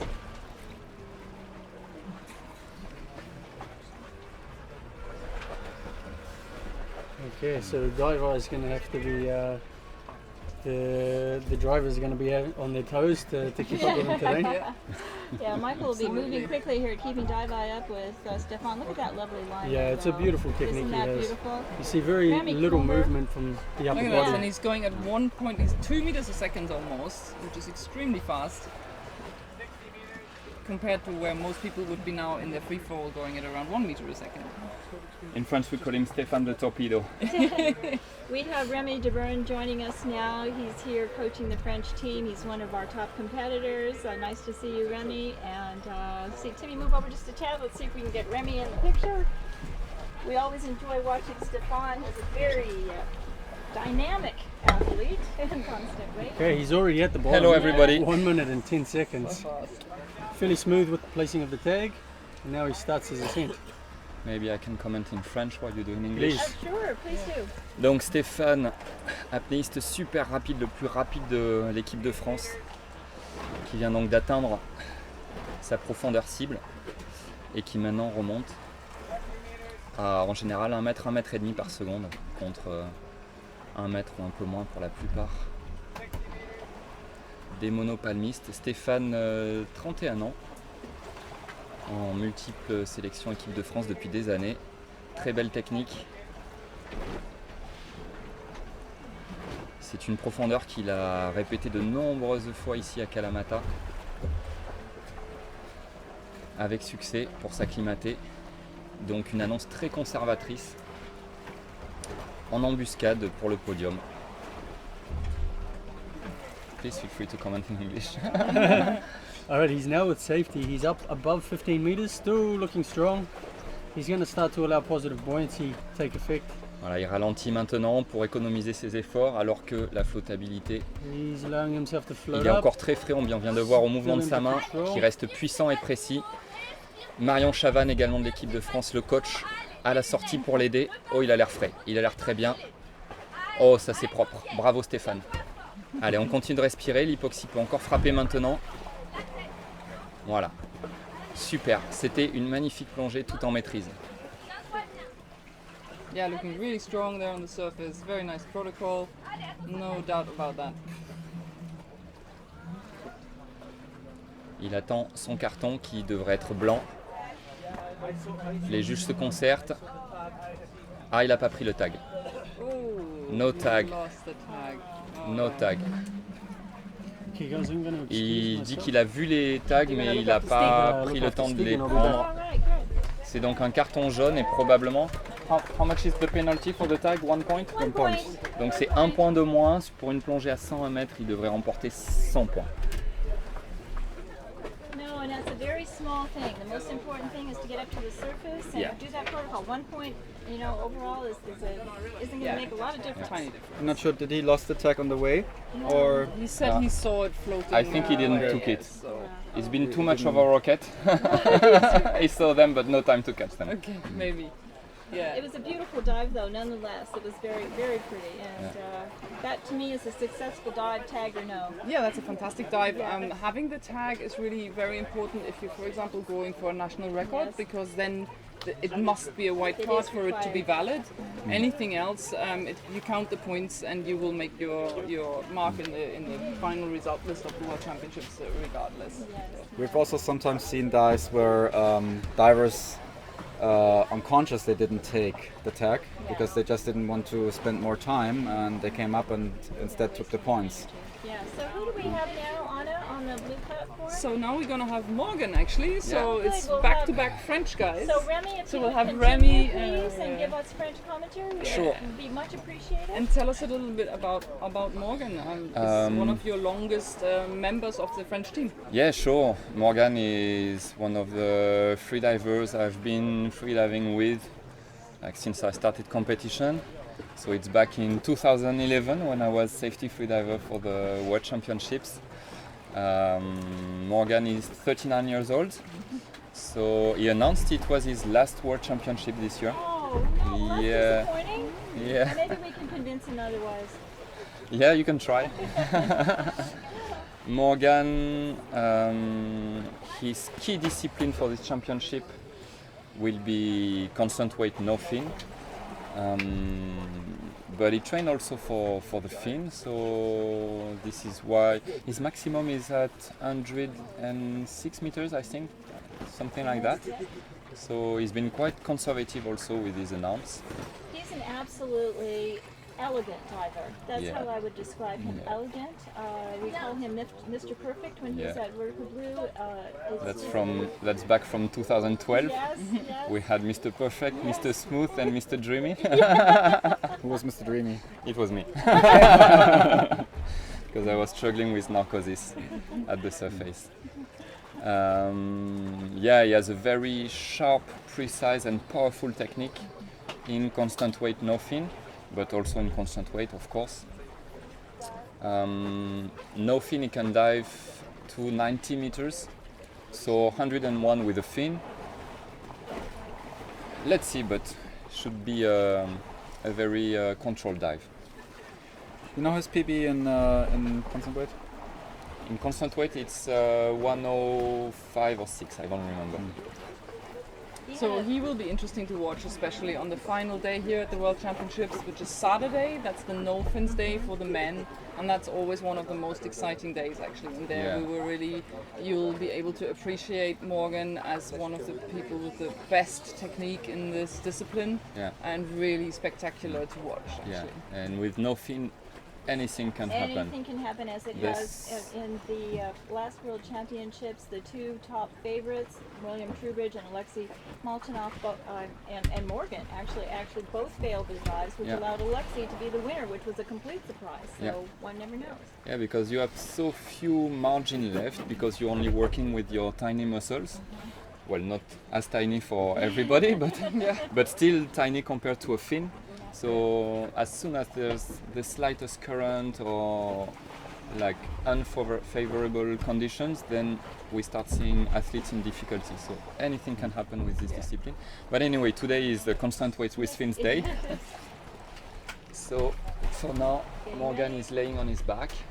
Yeah, he's breathing up. He's got not long to go until he starts, and it's the first diver of the day that is going deeper than 100 meters with 101. Actually, to Stefan also. So the same announcement from Stefan and Morgan. Donc Morgan a annoncé 101 mètres, la même profondeur que Stéphane Toureau. Tous les deux ne jouent pas directement le podium, mais on ne sait jamais en fonction de ce qui peut se passer par la suite. Ils peuvent avoir une chance, donc ça met toujours un petit peu de pression. Morgan est en train de se préparer à sa plongée sur le dos, en train de mettre son esprit le plus au repos possible, probablement en train de visualiser les étapes clés de sa plongée, visualiser des images positives, le tag au fond, le protocole de surface. Il lui reste 1 minute avant de partir. Avec 101 mètres pour annoncer pour un max à 105, il est conservateur sur cette épreuve qui n'est pas son épreuve la plus importante. Il était au coude à coude avec Stéphane, mais Stéphane n'ayant pas récupéré le tag au fond, ça devrait lui coûter 1 point. Donc, voyons ce qui va se passer. And you will see again here the difference in speed that we were just talking about, with Stefan having announced a dive time of 2:20 and Morgan's dive time is expected to be around 2:55, so that's 35 seconds difference in, That's in right, the dive which time. is a huge difference. Huge, yeah. On va voir une différence de technique énorme entre Stéphane et Morgan. Stéphane a annoncé un temps de plongée de 2,25. Morgan, 2,55, 30 secondes de différence entre les deux. C'est énorme sur une plongée à cette profondeur-là. Maybe important to know for our viewers that the dive time does not reflect in how the dive is judged. It's just there to know for the safety divers when to expect you back. So you can take as long as you like, just as long as you get there and get back up again. Voilà. Effectivement, le temps de plongée n'a aucune conséquence sur la façon dont est jugée la performance en termes de points. C'est simplement là pour aider les apnéistes de sécurité à se coordonner pour être au rendez-vous au bon moment. Allez, Morgan est parti. deuxième kick, troisième kick, quatrième, cinquième, sixième, il est déjà à une quinzaine de mètres, septième kick, 8, 9, 10 kicks, 20 mètres, très belle technique. On voit qu'il ne plie quasiment pas les genoux, une belle ondulation qui part depuis le sternum. Et il entre en position de chute libre avec quelques kicks supplémentaires. Il a 40 mètres, il a déjà pris son mince fil. Et maintenant 50 mètres. Morgan donc continue de palmer très profond dans une position plus favorable au relâchement qu'à l'hydrodynamisme pour protéger son mince fil le plus possible. Il devrait totalement s'immobiliser, voilà, dès maintenant. So he also swims very deep. He's sort of kept kicking until 60 meters. That's quite unusual. Most people you will see stop finning at around 30 to 40 meters. Yeah, that's right.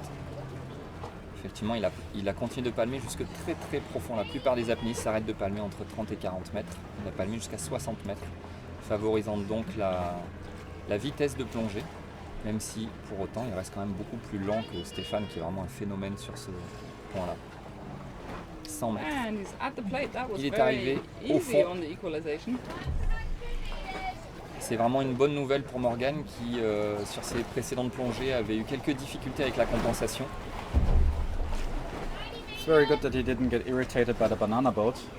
Yes, that's as I was saying. It's a cruise boat day, so we've got a lot of boat traffic out here, which is causing more boat wake. The banana boat went by and just tossed things up for us. Because underwater you can hear the engine very, very loud, and especially on the way down for the equalization you need to relax, and sometimes it can really bother you. On peut voir Morgan donc, qui en est bientôt à la moitié de sa remontée, qui a fait les 3/4 de sa plongée, mais le dernier quart va être le plus difficile. On peut voir la fatigue qui s'installe, il a ralenti un petit peu ses mouvements, il fléchit un petit peu plus les genoux.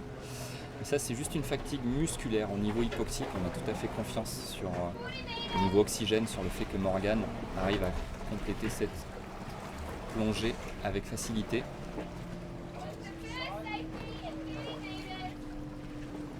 So he's not far from the surface, he's just got a little bit more, well, around 25 meters left to go. You can see how it's getting light at the top. That's because the sun is hitting the surface, and he's nearly there. The first photographer is with him, and now it's all going to be about how he manages the surface protocol. Ok, c'est la fin de la plongée pour Morgan. On voit qu'il cherche vraiment à économiser les dernières parcelles d'oxygène, à faire travailler la flottabilité positive proche de la surface. Il s'accroche en sécurité. Oh, il est bien. Il est très bien. Il a sécurisé son tag. Il fait un protocole très propre, très calme. Un protocole à la Mr. Perfect. Very clean surface protocol for Morgan. Completely controlled. Yeah, that looked very good. Now we have that.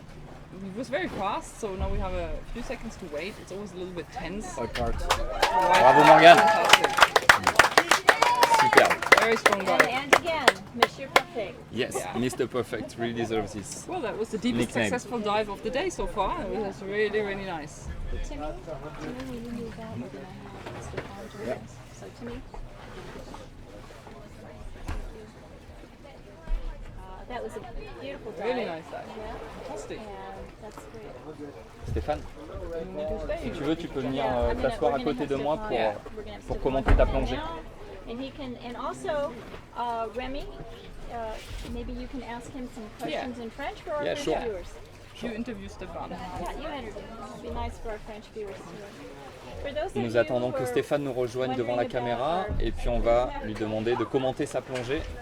Please sit down, Stefan. Congratulations. Thank you. Thank you. Let us know a little bit about what happened to that tag. Yeah, I'm too fast. Qu'est-ce qui s'est I'm passé too avec fast. ce tag, Stéphane? Bah, en français ou en anglais? En français, Ça we're gonna va, translate. Non, en Yeah, I français, comme ça, je pense qu'il y en a qui seront contents d'ailleurs. Ouais, bah du coup, je vais très vite et généralement, je le tiens bien. Et là, avec la vitesse, il y a eu du grip. Ah, donc Et, tu l'avais attrapé. ouais, je l'avais en main et avec la vitesse, pouf, il est parti. Du coup, bah, j'ai pas pu le récupérer. Et, voilà. Okay. So Stefan is so fast, he got the tag, he actually grabbed it, he put it in between his two hands, but with the speed, the tag just went away.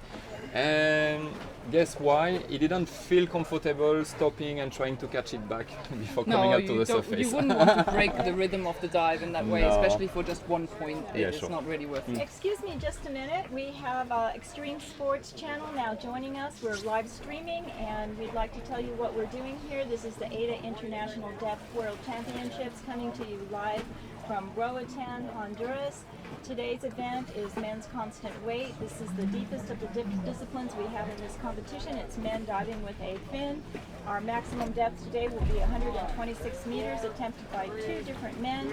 We are now coming up on our next diver, Anna, who is... Yeah, this is actually Stig Brits from Denmark, and this is very interesting. He's now going for 103 meters. He's pulled back a little bit. He did 104 in training here recently, and it was very easy.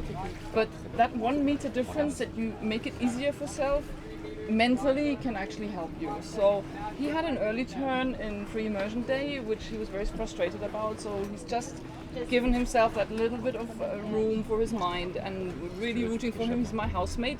We're training together, so I really hope that he's going to make this dive successfully. And he actually has Johnny, our co-commentator, as his coach. He just jumped in the water to help Stig out. So, excuse me, let's get back to Stefan and Remy again. I'm sorry, but they just tuned in, so I had to break in. This is exciting. Sure. We have 2 million viewers on the Extreme Sports Channel, so Nice. I want to make so let's greet them and give a little word to them, Stefan, please. Yeah. I commented the dive, huh? Or about yourself, whatever you'd like to say. Okay. I think you had the fastest dive of the whole competition. Yes.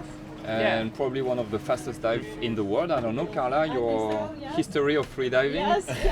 What do you feel? Yeah, 225 to reach 101 Yes, meters. That's yeah, our I Speedy think so. Gonzalez here. Yeah. Yeah. But when I begin the competition, normally Oh, Stig early is turn gonna for do it Stig. again. Equalization He's gonna issue be for very sure. frustrated about that. He's been fighting with this, and it's really upsetting because he had this easy dive in training, but that's how it goes. So maybe we can explain for the viewers that when we go down in the water, the airspace is compressed, and we need to compensate for this.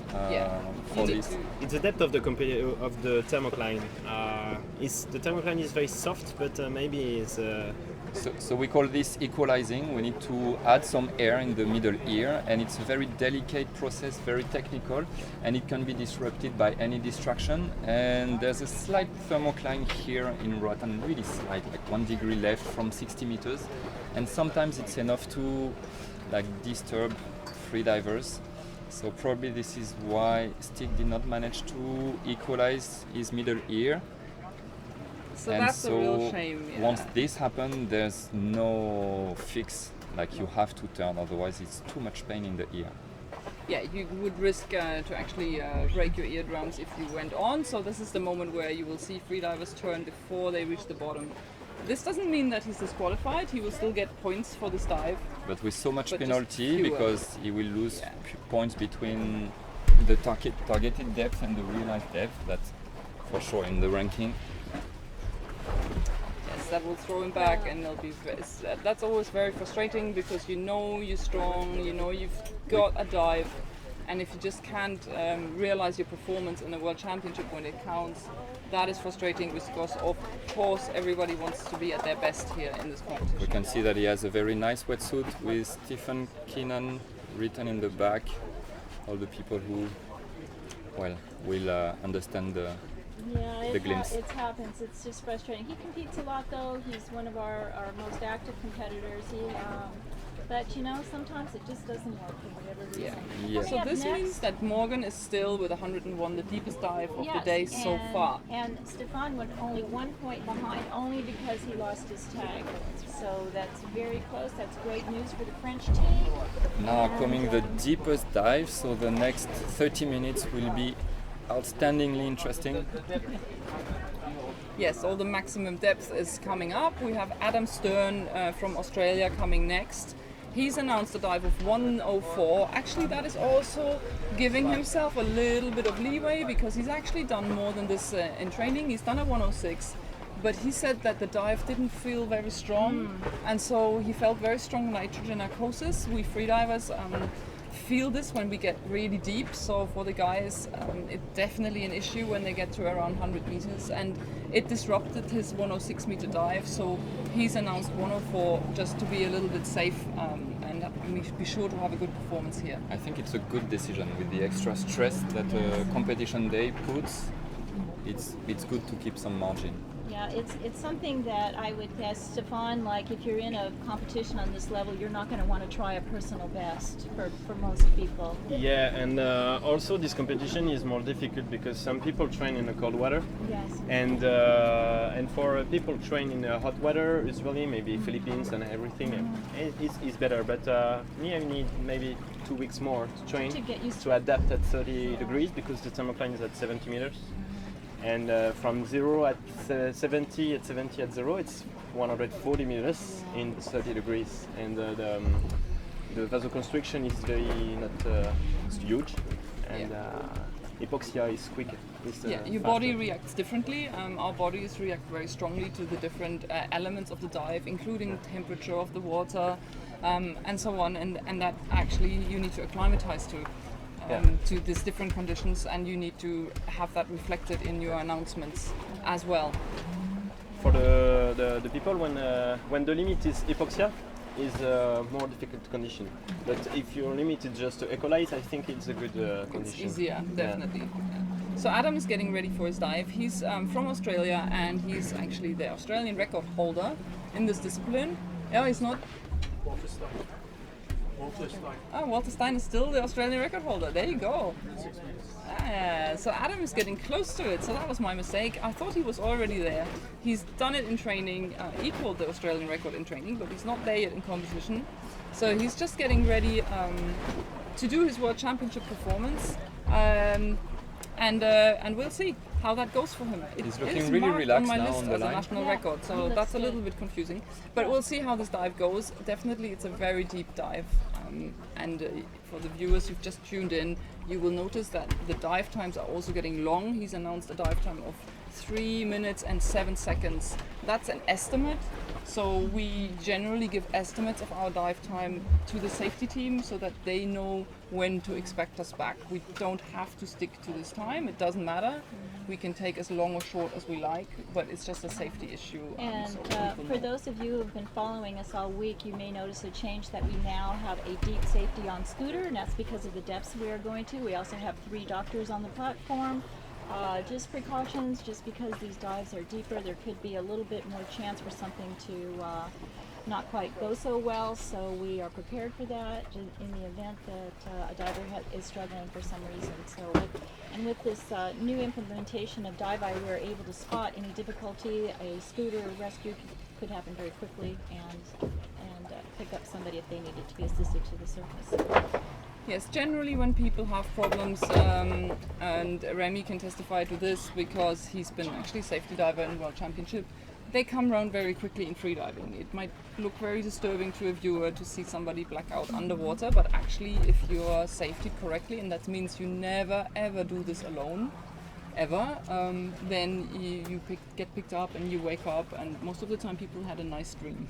Yeah, sure. If managed correctly, a blackout is nothing of a big deal. Usually freedivers come back really quickly. Of course, it's something you always want to avoid, and it's something which can be very dangerous if you're on your own and you have nobody to assist you. But here in the competition, it's a very well managed environment. We make it as safe as possible. So yeah, like if there's no important incident, if it's just a normal hypoxic blackout, then after a few seconds the diver is back.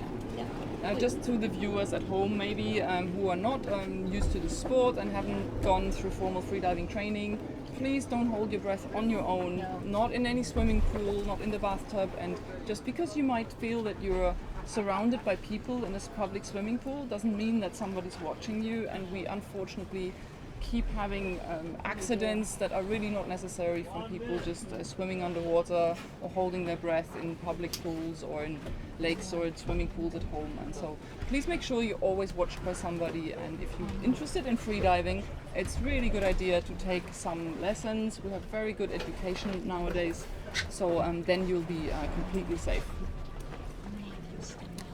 So Adam created his bubble now. He's really focusing on the dive, probably visualizing his dive, visualizing positive emotions.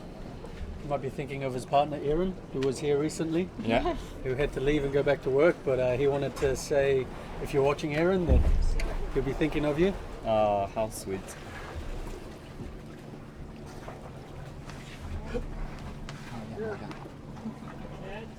Do you want Tiens, to? t'asseoir, Morgan. Oh, it's okay. Stay with us.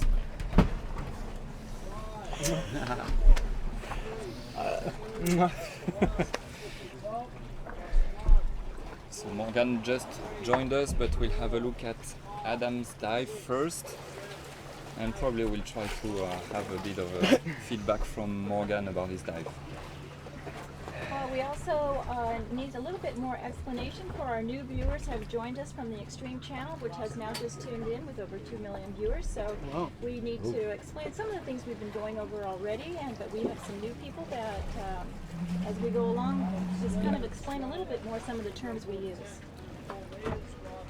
Okay, Adam just started his dive, so for new viewers, he's now in an area of positive buoyancy, so he has to kick quite strongly to fight over this positive buoyancy. To help him move through that water column. So as he passes further into the water, the pressure itself will compress the air within his lungs and make him heavier. And so this is what enables him to into what we call the free fall Which is phase. happening now. Like we can see he's kicking really slow and even stopped kicking. And now he might look like he's not going anywhere, but he's actually sinking. If you look at the current depth, he's now at 40, 45 meters. He's gliding in the water because he's now in a zone of negative buoyancy. His lungs and wetsuit are compressed. He's sinking. So at a despite the good fact pace. that he's not moving, his average speed is just under 1 meter a second. I know his PV was 106 here, maybe 1 week Oh, ago. look, early turn for Adam. At Equalization issue. 60 meters. I guess his mind wasn't quite in it It's a today. big early turn. Yeah. That's a very early turn. We Yeah. now have Morgan Borquise joining us, who had a very successful dive. Congratulations, Yeah, Morgan. thanks so very much, Carla. It's very nice. Mr. Perfect again, we were saying. I don't know, because my first dive in free immersion, I early turned, it was a little bit frustrated. And after what I see, it could be a podium if I had succeeded this dive. But I was very happy to do this dive today. And for my next attempt for the no fins, it's very good for my mind. Yep, that's your discipline. Yeah. We're waiting for that. And Yes. Remy, would you want to ask a few questions in French for our French viewers for Morgan? Yeah, sure. Morgan, donc ta plongée, une annonce à 101 mètres pour un maximum personnel. Rappelle-nous à combien de Pour un profondeur? maximum personnel en compétition à 106, à l'entraînement à 109 en Grèce. D'accord. Donc une annonce Une conservatrice. annonce très conservative. Comment tu te sentais avant ta plongée? Je me sentais bien, très déçu par la non-validation d'Arnaud juste avant, notre jeune champion français. Notre jeune espoir. Notre jeune espoir, donc très déçu pour lui, mais assez focus malgré tout sur la mienne. Donc on Ça va t'a dire pas que perturbé? J'ai un peu plongé T'as pour réussi à lui, dépasser j'ai ça. plongé pour tous les amis, donc frustrant, un peu triste pour lui, mais voilà, après il faut aussi savoir se concentrer sur soi. Créer sa bulle et se reconcentrer. Donc tu as réussi à faire un départ dans de bonnes conditions. Oui. Comment s'est passée ta plongée? Ma plongée s'est bien passée, on va dire si on parle un peu technique, le mouthfeel était un peu tendu, ce qui me vaut un petit peu des erreurs en ce moment ici. C'est un peu plus critique du coup sur les profondeurs au de la descente, un peu moins sur le no fins, donc on verra effectivement sur la dernière épreuve. Mais après la descente c'est assez bien passé, je ne sais pas si vous l'avez vu, moi je mets effectivement mes bras assez tôt le long du corps et je continue à palmer jusqu'à assez 60 mètres. profondément, voilà, comme tu as pu le voir. Donc, mais très bonne plongée, très bonne sensation et déjà en train de penser à ma plongée du 100 palmes pendant la remontée. Okay, let me try to translate this Give and us a make a quick big memory summary in effort. English. Yeah. So Morgan just explained us that before his dive, he was a bit, of course, frustrated and disappointed and sad for our colleague Arnaud Gérald, who is a very young freediver. He's 21 years old, gosh. and today he attempted a dive to 100 meters unsuccessfully just before Morgan. So it's always something a bit difficult to overcome mentally before your own dive.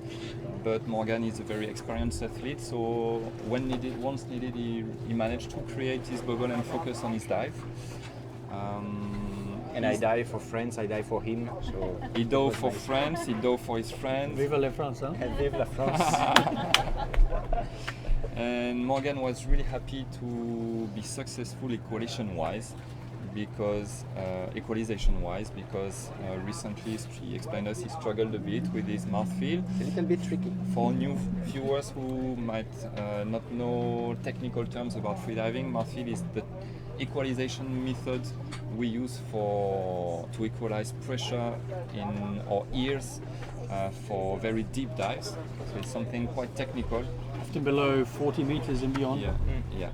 And this is very delicate and technical, so Morgan was really happy, unlike few of the freedivers that we saw today, like Stig or Adam, to manage to equalize to the targeted depth. And that was the main challenge for him. And so the rest of the dive was controlled and easy. Control, and I was already focused on the next step, the last step for the World Championship during the ascent. Yeah, because Morgan's specialty is the no-fin, which competition day will be in 3 days. So that was kind of a training dive for you, yeah? Almost. So Johnny, who do we have a little coming bit to up keep now on active, the huh? white platform? Look at our list there. Randy. Yeah. We've got Aolin. Aolin Wang. So he's the current national champion of China, Yeah. and he's been making big inroads on the depths over the last couple of years. Yeah. He improved a lot each single year over the 2 last years. Yes. He's a very solid freediver. I think he just passed the 100 meters Last year. Last year, Last it was year, the less first than man, 12 months ago. First Yeah. man Yeah. of the middle umpire.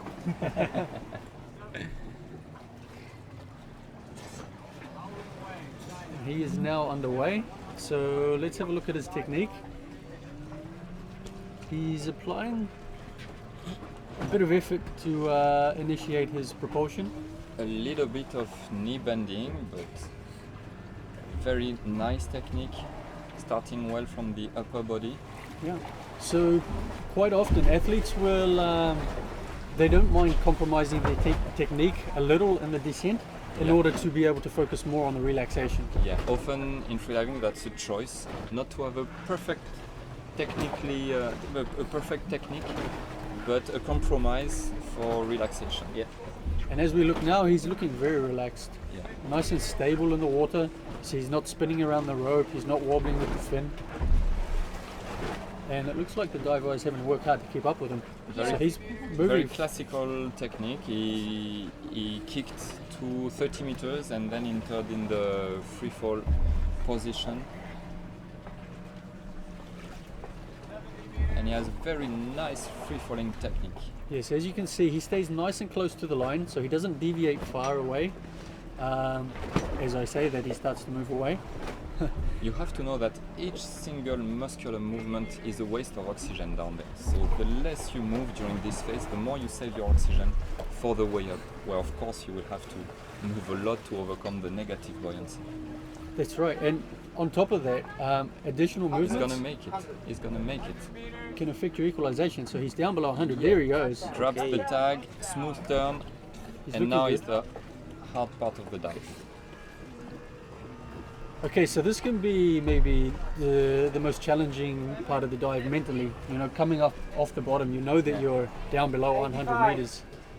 But What's you- your coping strategy on this? You know also that you're still a little bit fresh at this time because the free falling is just stopped and you have enough energy to To come me, back. that's the nice part. So yes, This is the part where I enjoy the sensations. Yeah. I'm like, oh, it's still easy. I don't feel like I need to breathe.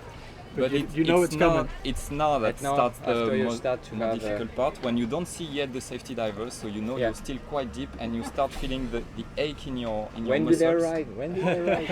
And if you And can the see urge to his breathe. technique it's gone down a little bit and he's using a lot of the legs. Yeah. So, Like all of us, at this point of the dive, you feel your muscles feel so painful, Is it in the blue or in the white? But he's now with his safety divers, which is probably going to help him raise his spirits. We can see he's doing more frequent, smaller kicks, more knees bending, And he's good for time. but he's there. He's at the surface. So now let's see how fresh he is. And he breaches the surface. He looks How good. does he look? He looks good. Yes. No, has he That's- got the nose clip on? He forget his nose clip. Ah, Okay, so actually his surface protocol will start when the nose clip came off. Yes. And he forgot it. he can still do it, but he won't. Oh, so It's going to be. He had the same problem the other day. Could not get that nose clip off, and by the time he did and did his protocol, it was overtime. We are limited by a rule that you must do the protocol within 15 seconds. That means 15.1 or anything is too long. So the judges will confer. Yeah, red red card card. because he forgot to remove his nose clip.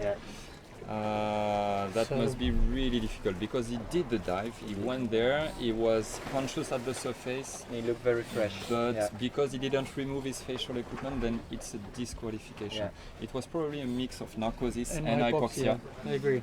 And too bad, maybe if it's a recurring issue with him, he should try to put in his routine to remove the nose clip, before he like at 10 meters, 7 meters, so that once back at the surface, he doesn't need to go through that step. Exactly. There's maybe- strategies that can be applied, such as you say, to try and deal with this. Maybe Too you bad. can tell our viewers why we have this protocol. What is the reason for it? Why do they have to remove the nose clip and give it a sign?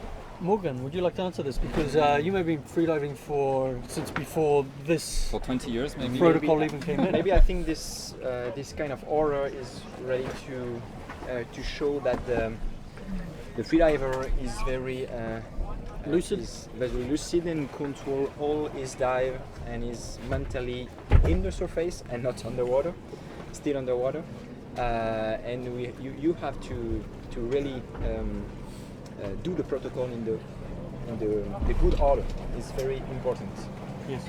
You have to breathe, you have to take off your nose clip, eventually your goggles, then to do the OK sign, then to tell the phrase. But So you're really proving that you're clear in the mind, totally controlled in the body. in the mind, and it's very important. And Yes. sometimes when you are a little bit hypoxic or a little bit narked because the dive was very long and very deep, you're not still with other surface with everybody, even after 10, 15 or 20 seconds. It's very difficult. So this protocol is very important, I think, for us. There's a trend of opinion now among the freedivers and among other agencies to rethink this approach of the surface protocol, because now we have tools like Dive Eye who allow the audience to really share the dive with us. And for sure, when they see a dive like this, the diver went to 105 meters. That's a tremendous effort. He's back at the surface. He's conscious. Like he can hold to the line. He can talk. He can move. He's really in control. But he forgot this little detail, and we disqualify him for this. They might not understand. They might not share like the decision. So there's a trend of freedivers lobbying now to have a simpler surface protocol, more compliant with the media, allowing more the audience to share, which would be simpler, like show up at the surface, keep your airways out of the water for sure, give OK sign, say I'm OK, and that's it. And also a short... whatever the order. Yeah, whatever the order. So that the audience can really be happy with the freediver when he comes up and has a successful dive. Maybe not require so much of an athlete who just went to such tremendous depth. Yeah, the thought in the past was that they made it more strict to try to keep divers not announcing things that were really beyond their capabilities. And it's moving away from the just survive the Just dive. survive the dive. Yeah. Yeah, but now we're able also to frame a bit the Yes. the announces of the athletes, like so that they don't announce something stupid compared to their real capabilities. I think with the evolution of the sport and the depths that we are diving now, you know, we need to always evolve and move forward and analyze what we're doing and see what we need to do. So let's see how this will evolve, this discussion. But yeah, So pretty thanks a lot, optimistic. guys. Thank you very much. Thank you, Morgan. Guys. Thank you, Morgan, Bravo, for bravo. providing some insight. Your competitors. Thank you, Carla. Good luck with your next performance, Thank and we'll be sure to see you Looking again. forward We to will no see fins. each other in the closing ceremony, of course. Yes. So now we're just waiting. We are coming up on the blue platform, and Johnny, who do we have on? We have Michael Board, who dives for the UK and who is now based in the Gili Islands in Indonesia. His partner Kate will be coaching him, who you may have seen her dive yesterday. She is New Zealand national record holder, and I think, well, in at least 2 of the depth disciplines, free immersion and Yes. constant weight. And yeah, they're quite a dynamic duo. Yep, she does not like no fins, so she's done it a couple times just to try to get some points, but she doesn't enjoy it. Mike has been improving a lot since he broke that 100-meter barrier, and since he and Kate are full-time freedivers basically, and running a school and training camp there in Gili, his proficiency has really increased, and that's something that happens. The more you practice, the better you get. Yeah, he had a real breakthrough this year to progress. It's hard sometimes. We all, like all athletes, hit a plateau and sort of beat our heads against the same depths. That can happen even for a couple of years. And then it's very nice to see someone who's already at such a high level to just open up all his depth again, and things are just working out for him this year very, very well. The equalization is finally really getting that much better that he can dive many meters deeper than he could before. He's mixed up his training, and he's taken consult with a close friend of his, Goran Golak, and they've been working together. And yeah, the success in his dives really speaks for itself. So Mike is the 4th deeper announced Yes. today, so up to now anything can happen with the podium. what's the deepest successful dive that we have so far? Well, take a look on your It list. might be I Stefan. think I think it's it's Stefan. Morgan. Actually, Morgan? Morgan with 101 is 101. still the deepest successful dive of the day. Okay, so Mike is now underway. Some nice smooth So now we technique. see potential champions. Very nice technique. He's improved that a lot by pool training this year, really working on the technique Yeah, and the you breath can hold. really see that. That was beautiful. It's made his dives much faster He's and using much more his comfortable. hand to allow a maximum feel of his mouth. So here is again about compromise. Like we can see that he is sacrificing a bit of streamlining. in order to be able to maintain a larger Yes. mouth. I think we'll see that very shortly. He'll bring that hand down as it becomes a bit more manageable. He's struggling a bit with his free fall position now. I think bending a bit on the side with his hips. And that will be partly to do with having that arm in that upward position. Yeah. So because now he's that they're not- more balanced, He's not symmetric anymore, so he loses a bit the balance. And we can see he's not as relaxed and steady as Aolin was, for example. Like he's compensating a bit the free fall with slight movements Of of the his fin. monofin, of Yes. his legs, hips. Now his both hands are down by the side, and he's progressing Yeah. down below 90 meters. So he's entering the final stages of the dive. he's gonna make it. Yeah, this is where the athlete really wants to focus on their relaxation, keeping their chest soft. Oh, he is. Getting ready for the turn, a bit short. He got it, but he was inside the candy Yeah, it cane. was He tough. turned a bit too early.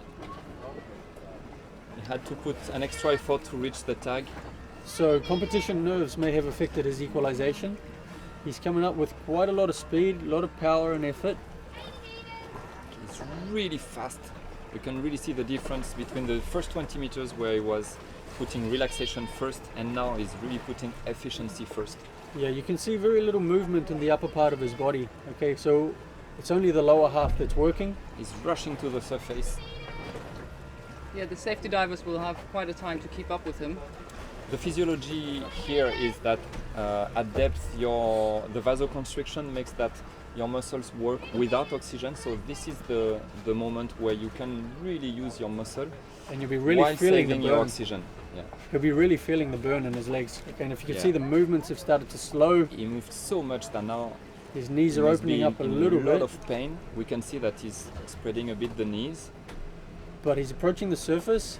Very good time. There he is. 2:47. He's a long way up. He's looking fresh.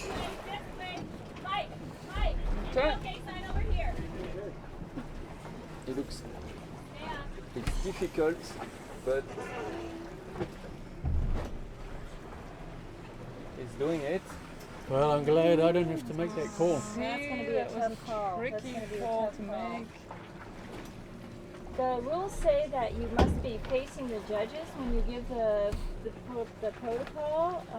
He was looking at them, but not facing them. No, so He that looked at them is- kind of after the protocol, so this is going to be really, Yeah, this is they're going to have to a read really into judgment call. This is interpretation. a Yeah. very difficult one. Depends very much Very- now on how well the judges could actually see that.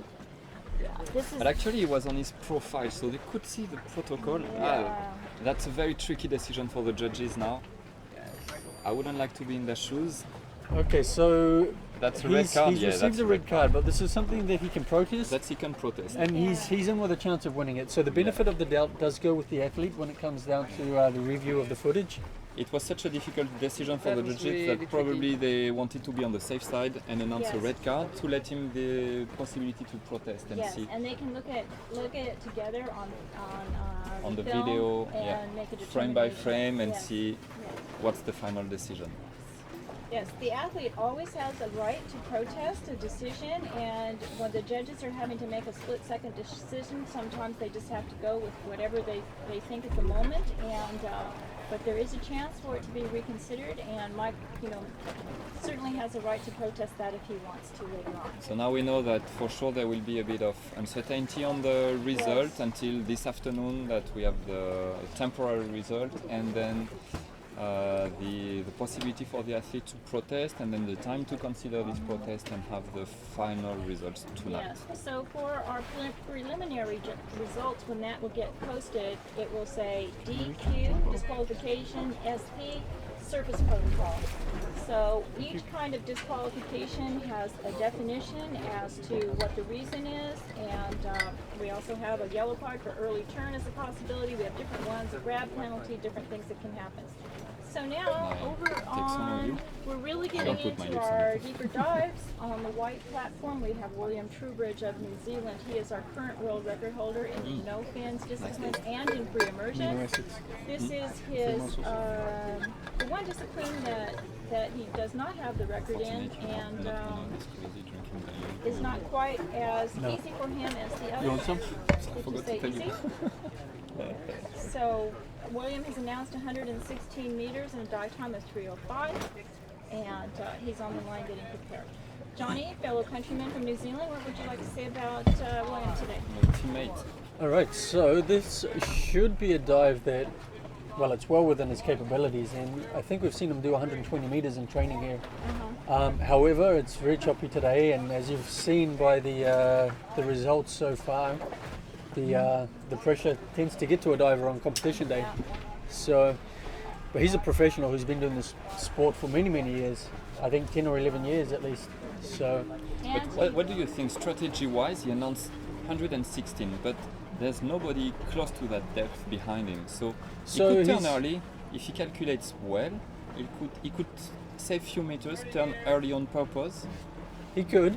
I think he probably just wants to do the dive for himself and get a white card. Yeah, but we're in a competition, in a world championship, so Well, he's actually positioned, let's say the deepest two announced divers are successful, he will get the bronze medal. However, he's also in with a very good chance to pick up a silver or even a gold, yeah, yeah. depending. And Just he's, doing any dive above 106, because we don't know yet the outcome for Mike's dive. well, remember, he's also going to lose points. If he does 106, then he would lose No, 11 for points. sure, 106 points. Okay, not yeah. meters. So yeah, we'll see if he prefers achieving the depth or playing the results first. My pick is going to go for the bottom. What My do you pick think? also, Yeah? but definitely would have an option here. He probably won't pick it though. If he goes for the bottom plate, he's in with a chance of gold. Anything can happen on the competition day. If you look at William here, you can see how very, very relaxed he always looks in comparison to Mike, whom we just saw, who was struggling a little bit with his positioning in the free fall, and you could see that he was actually working a bit. Definitely. William, there's just nothing. It's total relaxation. William has very, very slight movement of the monofin, but it's slightly more controlled. And there he is, taking the tag. Touchdown. Okay, and he's coming up quite a large amplitude. Yeah, very large amplitude. We can see the difference with Mike Board's style. And he's coming up with speed. So he's going to make the dive eye guys work to keep up. He started slow to protect his lungs at depth, but now we can see that he increased the frequency of his kicks. So now he's really in the efficiency zone. You can see a little bit of knee bending and knee opening, which isn't quite perfect technique, but still looks very nice. But massive amplitude though. Oh, it's starting to circle a little bit. Like, he does tend to do this. Like I've safetied him on many dives, and he tends to circle in the final meters. In 2011, I was safetying him, and he was like a god, freediving god for me, and I was surprised to let him know, William, you know that you're circling around the line when you come up. Okay. Safety divers have. So he slowed down quite significantly. Should be allowing positive buoyancy to start to take place. He may be starting to feel some fatigue, which would be normal after such a dive. You can see the technique is really starting to diminish. This is going to be interesting. Breaks the surface. He looks pretty good at this stage. Get that nose clip off. A bit of He's on the edge. He hasn't completed it. He's fighting. I'm okay. He got it in. So it'll just be a matter of time. Wow. And he loves to. That was a surface protocol on the edge. He likes to build the anticipation. Yeah, he will have been cutting it close on the time, but it should have been enough. Yeah, that is not unusual from him. That is pretty typical of Yes. William. He had a few protocols this year at 11 seconds, and as a judge, I was amazed. Competition is the place where you push your limits. So the big question is how much you can push them, but without pushing them too much. Like this 1 meter that you can announce. Okay, that was not What was the expected. call? It was a red card. I don't know what the reason That was not expected. Wow, so the door is wide open. Yeah. We may yet see Morgan become world champion. World champion, I don't know. There's still Alexei and Dave Mullins. But anything can happen. But on the podium, maybe, and also anything can happen with a protest. Yeah, it's interesting how in our sport, if you think about it, because we have to actually announce our performance the day before, if everybody did their performance, you would actually already know who's going to win. But this is never how it plays out, and that's where it gets interesting. The cards get mixed on the day, and that's when everything always changes. Can you see the big difference between yesterday and today? Between The girls and the women and men? Yesterday, out of the 4th maximum announced, there were the 3 girls on the podium. Today, I think we need to look down to the 6th or maybe 8th deepest announced to have an idea of who will be on the podium. Like, to me, the girl announced more safely than the men. They announce what they feel, what they can do, including a stress factor for the competition day. While I think the men announce what they think they might be able to do and which would allow them to be on the podium. Yeah, and So maybe why do you think this is, Remy? Do you think it's...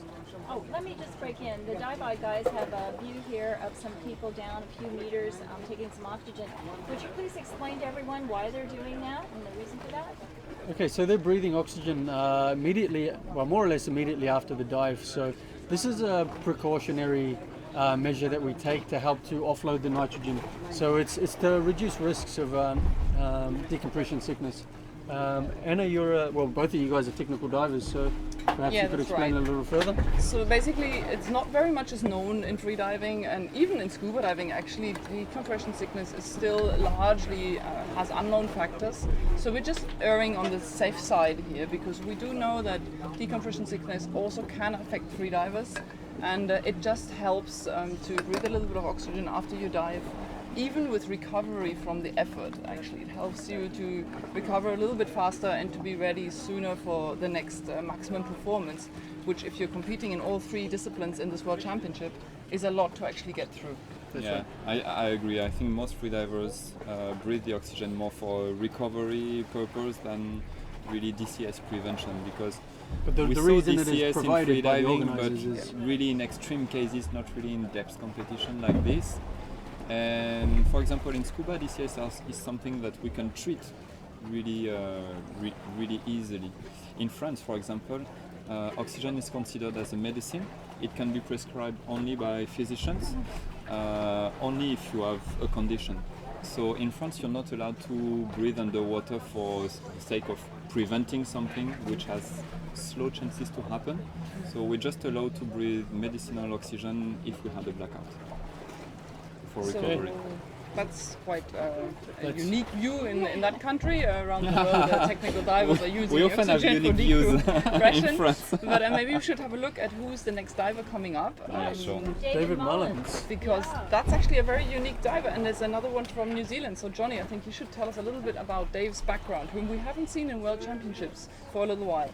Okay, so Dave is a New Zealand freediver who's been around also for many years, but he tends to frequent competitions infrequently. But he last year participated in the World Spearfishing Championships rather than the team event, which we were somewhat sad to see, but he is a world record holder in spearfishing, so he splits his passion between the two things, using his skills in both ways for competitive freediving and spearfishing. That's right. Dave is also quite a unique character, and when you look at the size of him, he's almost 2 meters tall. Yeah, he's very large. There's not many freedivers that have his stature, and he's got at least a 12-liter lung capacity. I think when he's packing, he has 15 liters. Wow. Now that's more than twice of what I have. Okay, so he's got almost another set of lungs. And Johnny, would you please explain what packing is and why our divers do that? Okay, so packing is when we're adding additional air to what we have already taken as a full breath. It's an advanced technique where an athlete will use their mouth as a pump, and they're just adding small amounts at a time, but when you do it successively multiple times, it can become quite a large amount, as we've seen with Dave adding 2 to 3 liters. You will see him actually, if you look closely, when you have a view of the surface, that he's wearing 2 neck weights even. So he's wearing a lot of weight compared to most of the other divers that we've seen here, and that reflects the fact that he has so much air in his lungs, which gives him a lot of buoyancy that he has to overcome to leave the surface.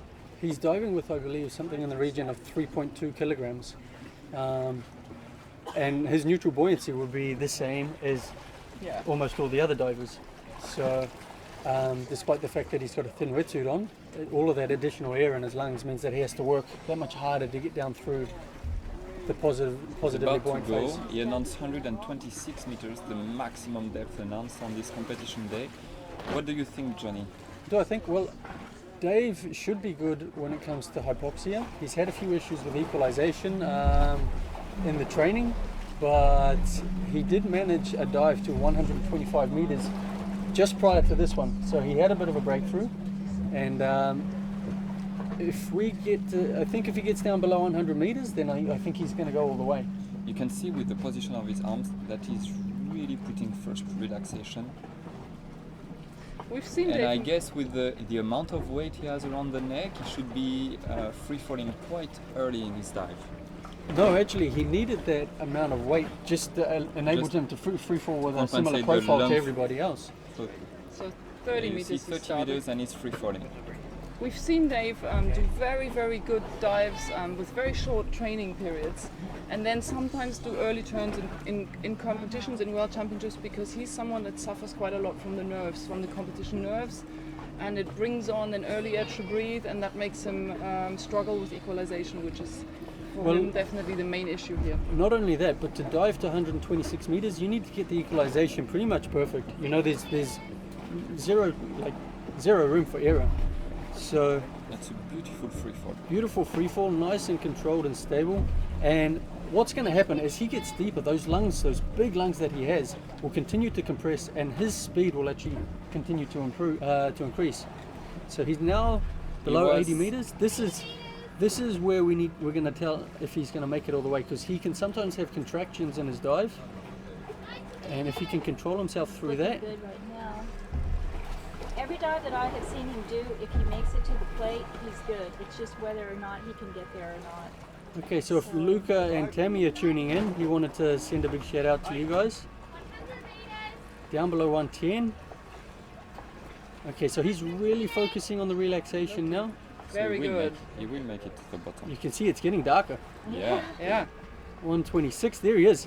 Oh my Whoa. God. Awakened And by he's the bottom bumped plate. his head into the plate. He could have kept on going. Yeah. So equalization was definitely working today. Now his stature is going to come into play. Look how big he is and how fast he can move through the water. Well, he has a Beautiful nice technique. Very nice technique. Undulation. He We has can held, see he starts right from the sternum, he's and held the world upper body records is in the not pool. moving at all. He has. And you can see he's held world records in the pool in dynamics, so the distance swimming with the fin, and you can see that really here, where all that hours of technique training in the pool comes into play and coming up from there. I think up to now it's one of the most beautiful kicking technique that we've seen. This is what I like to see, is when you see somebody diving deeper, you should expect to see them have some even nicer technique, you know? I Yeah. think poor technique can be forgiven for some of the earlier divers, but for people that start to dive 80, 90, 100 meters, they really should focus on their technique. That's definitely beautiful, and now he's back at 40 meters and his technique is still quite good. Now, Dave has a very strong pool background, as has already been mentioned, and I know he spends a lot of time in the pool with his preparation. What a lot of people wouldn't know is that he actually struggled with the flu for several months before arriving, so this really did affect his the time that he could put into his training. Both safeties are with him. All three safeties are with him now. They're escorting him to the surface. We've just got a few moments to wait. He does looks a big in pull. control, he knows Now the definitely where positive he is. buoyance has taken over. He's controlling the way up.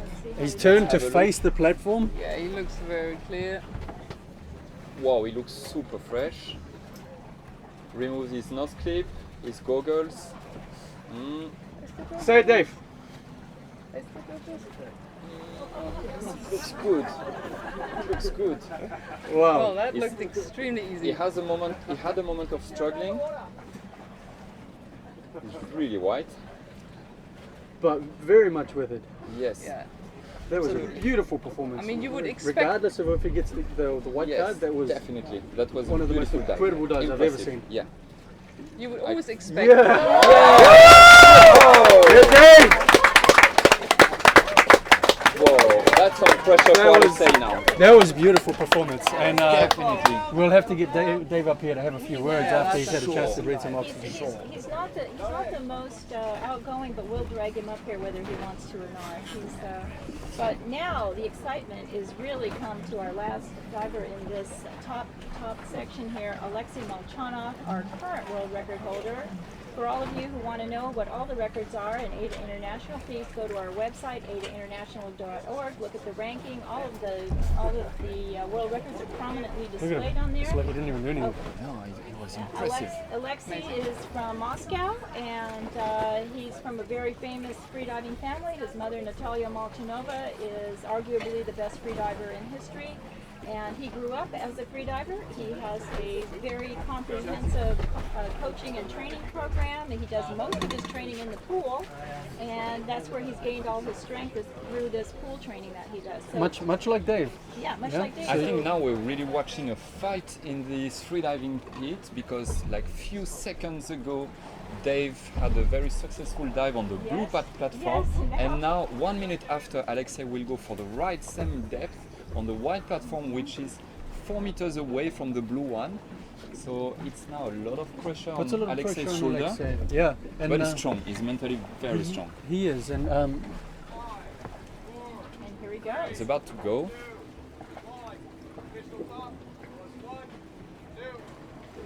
And I spoke to Alexei recently, yesterday actually, and he welcomes the competition, because for the He last few loves years, this. you know, he hasn't had anyone other than Guillaume Neri, who recently retired, to challenge him. Yeah, You know, yeah. it's allowed him to come and improve his depths on the other disciplines, but I think he's really looking forward to having somebody push him a little bit more. That's an incredible challenging dive that we are seeing now. Now, Alexei is also known for his beautiful technique. Oh, what's Very happening? flexible. There's a rope, There's a rope in front of Divai. I hope this is gonna be fixed soon. and they fixed it just with Yeah. a little. Just for us, that's Nice. great. Yeah, so Alexei Nice is technique known from for his a technique. Divai operator. This should be fine for him equalizing wise. He's been deeper before. Okay.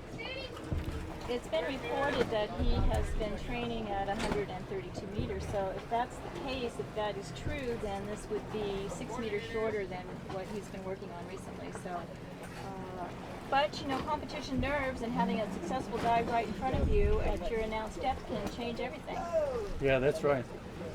So we can see that Alexei quit his row position quite early by 25 meters, putting his arms along the body, trying to relax as much as possible. And we can see that he's maintaining the speed with quite regular kicks, I would say each 5-10 meters. Yeah, he's doing an intermittent kick, and Different technique from Dave's one. Another small kick. So this gets really long for the diver to get to this kind of depth. The actual time that you're just falling and waiting for the time to pass is also something that beginners often struggle with. yeah, that's right. And that it's relaxation. better not to actually be waiting for the time to pass, but to find a way to go to another place, Yeah, that's right. and then it can become one of the most beautiful parts of the dive. Alexei is coached by his wife, Lena. She is a 2-time Olympian. She's a 400 freestyler, so she's familiar with competition nerves, and she will be coaching him when he gets to the surface. Alexei is a very solid freediver, of course. He's like one of the best ones currently. Recently he did this kind of depth quite sometimes, but he struggled a bit with the surface protocol. Oh, and he's falling quite a long way from the line. Yeah, what's happening? pull himself Whoa, back. that's not something you want Oh, on but he's such still gonna get there. deep dive. Yep. What's going on? Darn it. What's going on with the plate? No, I it's think diver is diver below is a the little bit freediver. deeper. Okay. Yeah. So the that's- depth of dive that's doesn't okay. always match exactly. So this with is That was a where nice a save freediver by needs Alexei. like nerves of steel to overcome such a stressful thing. If anybody can do it, it'll be Alexei. It will be Alexei. What do you win? He went. So he's looking strong, beautiful techniques. So yeah, we were saying that recently on his recent dives, he struggled a bit with the surface protocol, doing it correctly, but turning his back to the platform. Yeah, so Probably due to narcosis and with narcosis. hypoxia. Yeah. So hopefully we see him turn facing Facing to the judges. facing to the judges. We've just been commenting before that Dave was looking a little bit white. You would expect a 126 meter dive to be visible in the diver because that's absolute maximum performance for anyone, no matter how good they are. Of course. So someone will, of course, Well, have some effect looking of at that last on the performance, surface. I don't think it is his maximum. He was Yeah. he was stopped by the plate, so equalising was good. Quite true. Very fresh on the surface. Yeah, yeah. And one thing I like about Dave is you never see him have to be coached through the surface protocol. You know, he makes these dives look easy. Alexei's now with the safety divers. If you can see, he doesn't sprint. He maintains a steady Maintain rhythm. speed, but you can see with the way the safety freedivers are kicking He moves fast quickly. that he's going fast. He's It a doesn't very look like, but powerful he's diver. efficient, very efficient. Here He's he one with the comes. most beautiful kicking technique also. Let's hope he turns facing the platform. There he Yes, is. he's facing the platform, the tag is in his hand, he's breathing calmly, removes his nose flip, he looks good. Yeah, Beautiful. that is a Yes. very Amazing Bravo, surface bravo, protocol. Alexei. Amazing one. Whoa, like he didn't dive at all. Impressive. And Will we have two world champions on the There's same looks like level? we're going to have two world shared champions. Whoa. medal. Quite a fitting end, I believe. I think it's the first time I think we so have too. such a situation. Whoa! Alexei! Incredible performances. The two Wow. deepest divers probably the two most beautiful technique, and they come up looking clean as a whistle. Yeah, and back-to-back two outstanding dives, really. I mean, fantastic to see here. Well, that's going to conclude our morning broadcast for our first session. We have a break now in order to change the camera batteries, and we will be back with the second half, some shallower dives at the end, but please join us again. And Remy and Johnny, how would you like to do a little summary on our morning dives this morning? What do you think overall? Well, overall, we've had a bit of a mixed bag. I think we started off okay with quite a few white cards.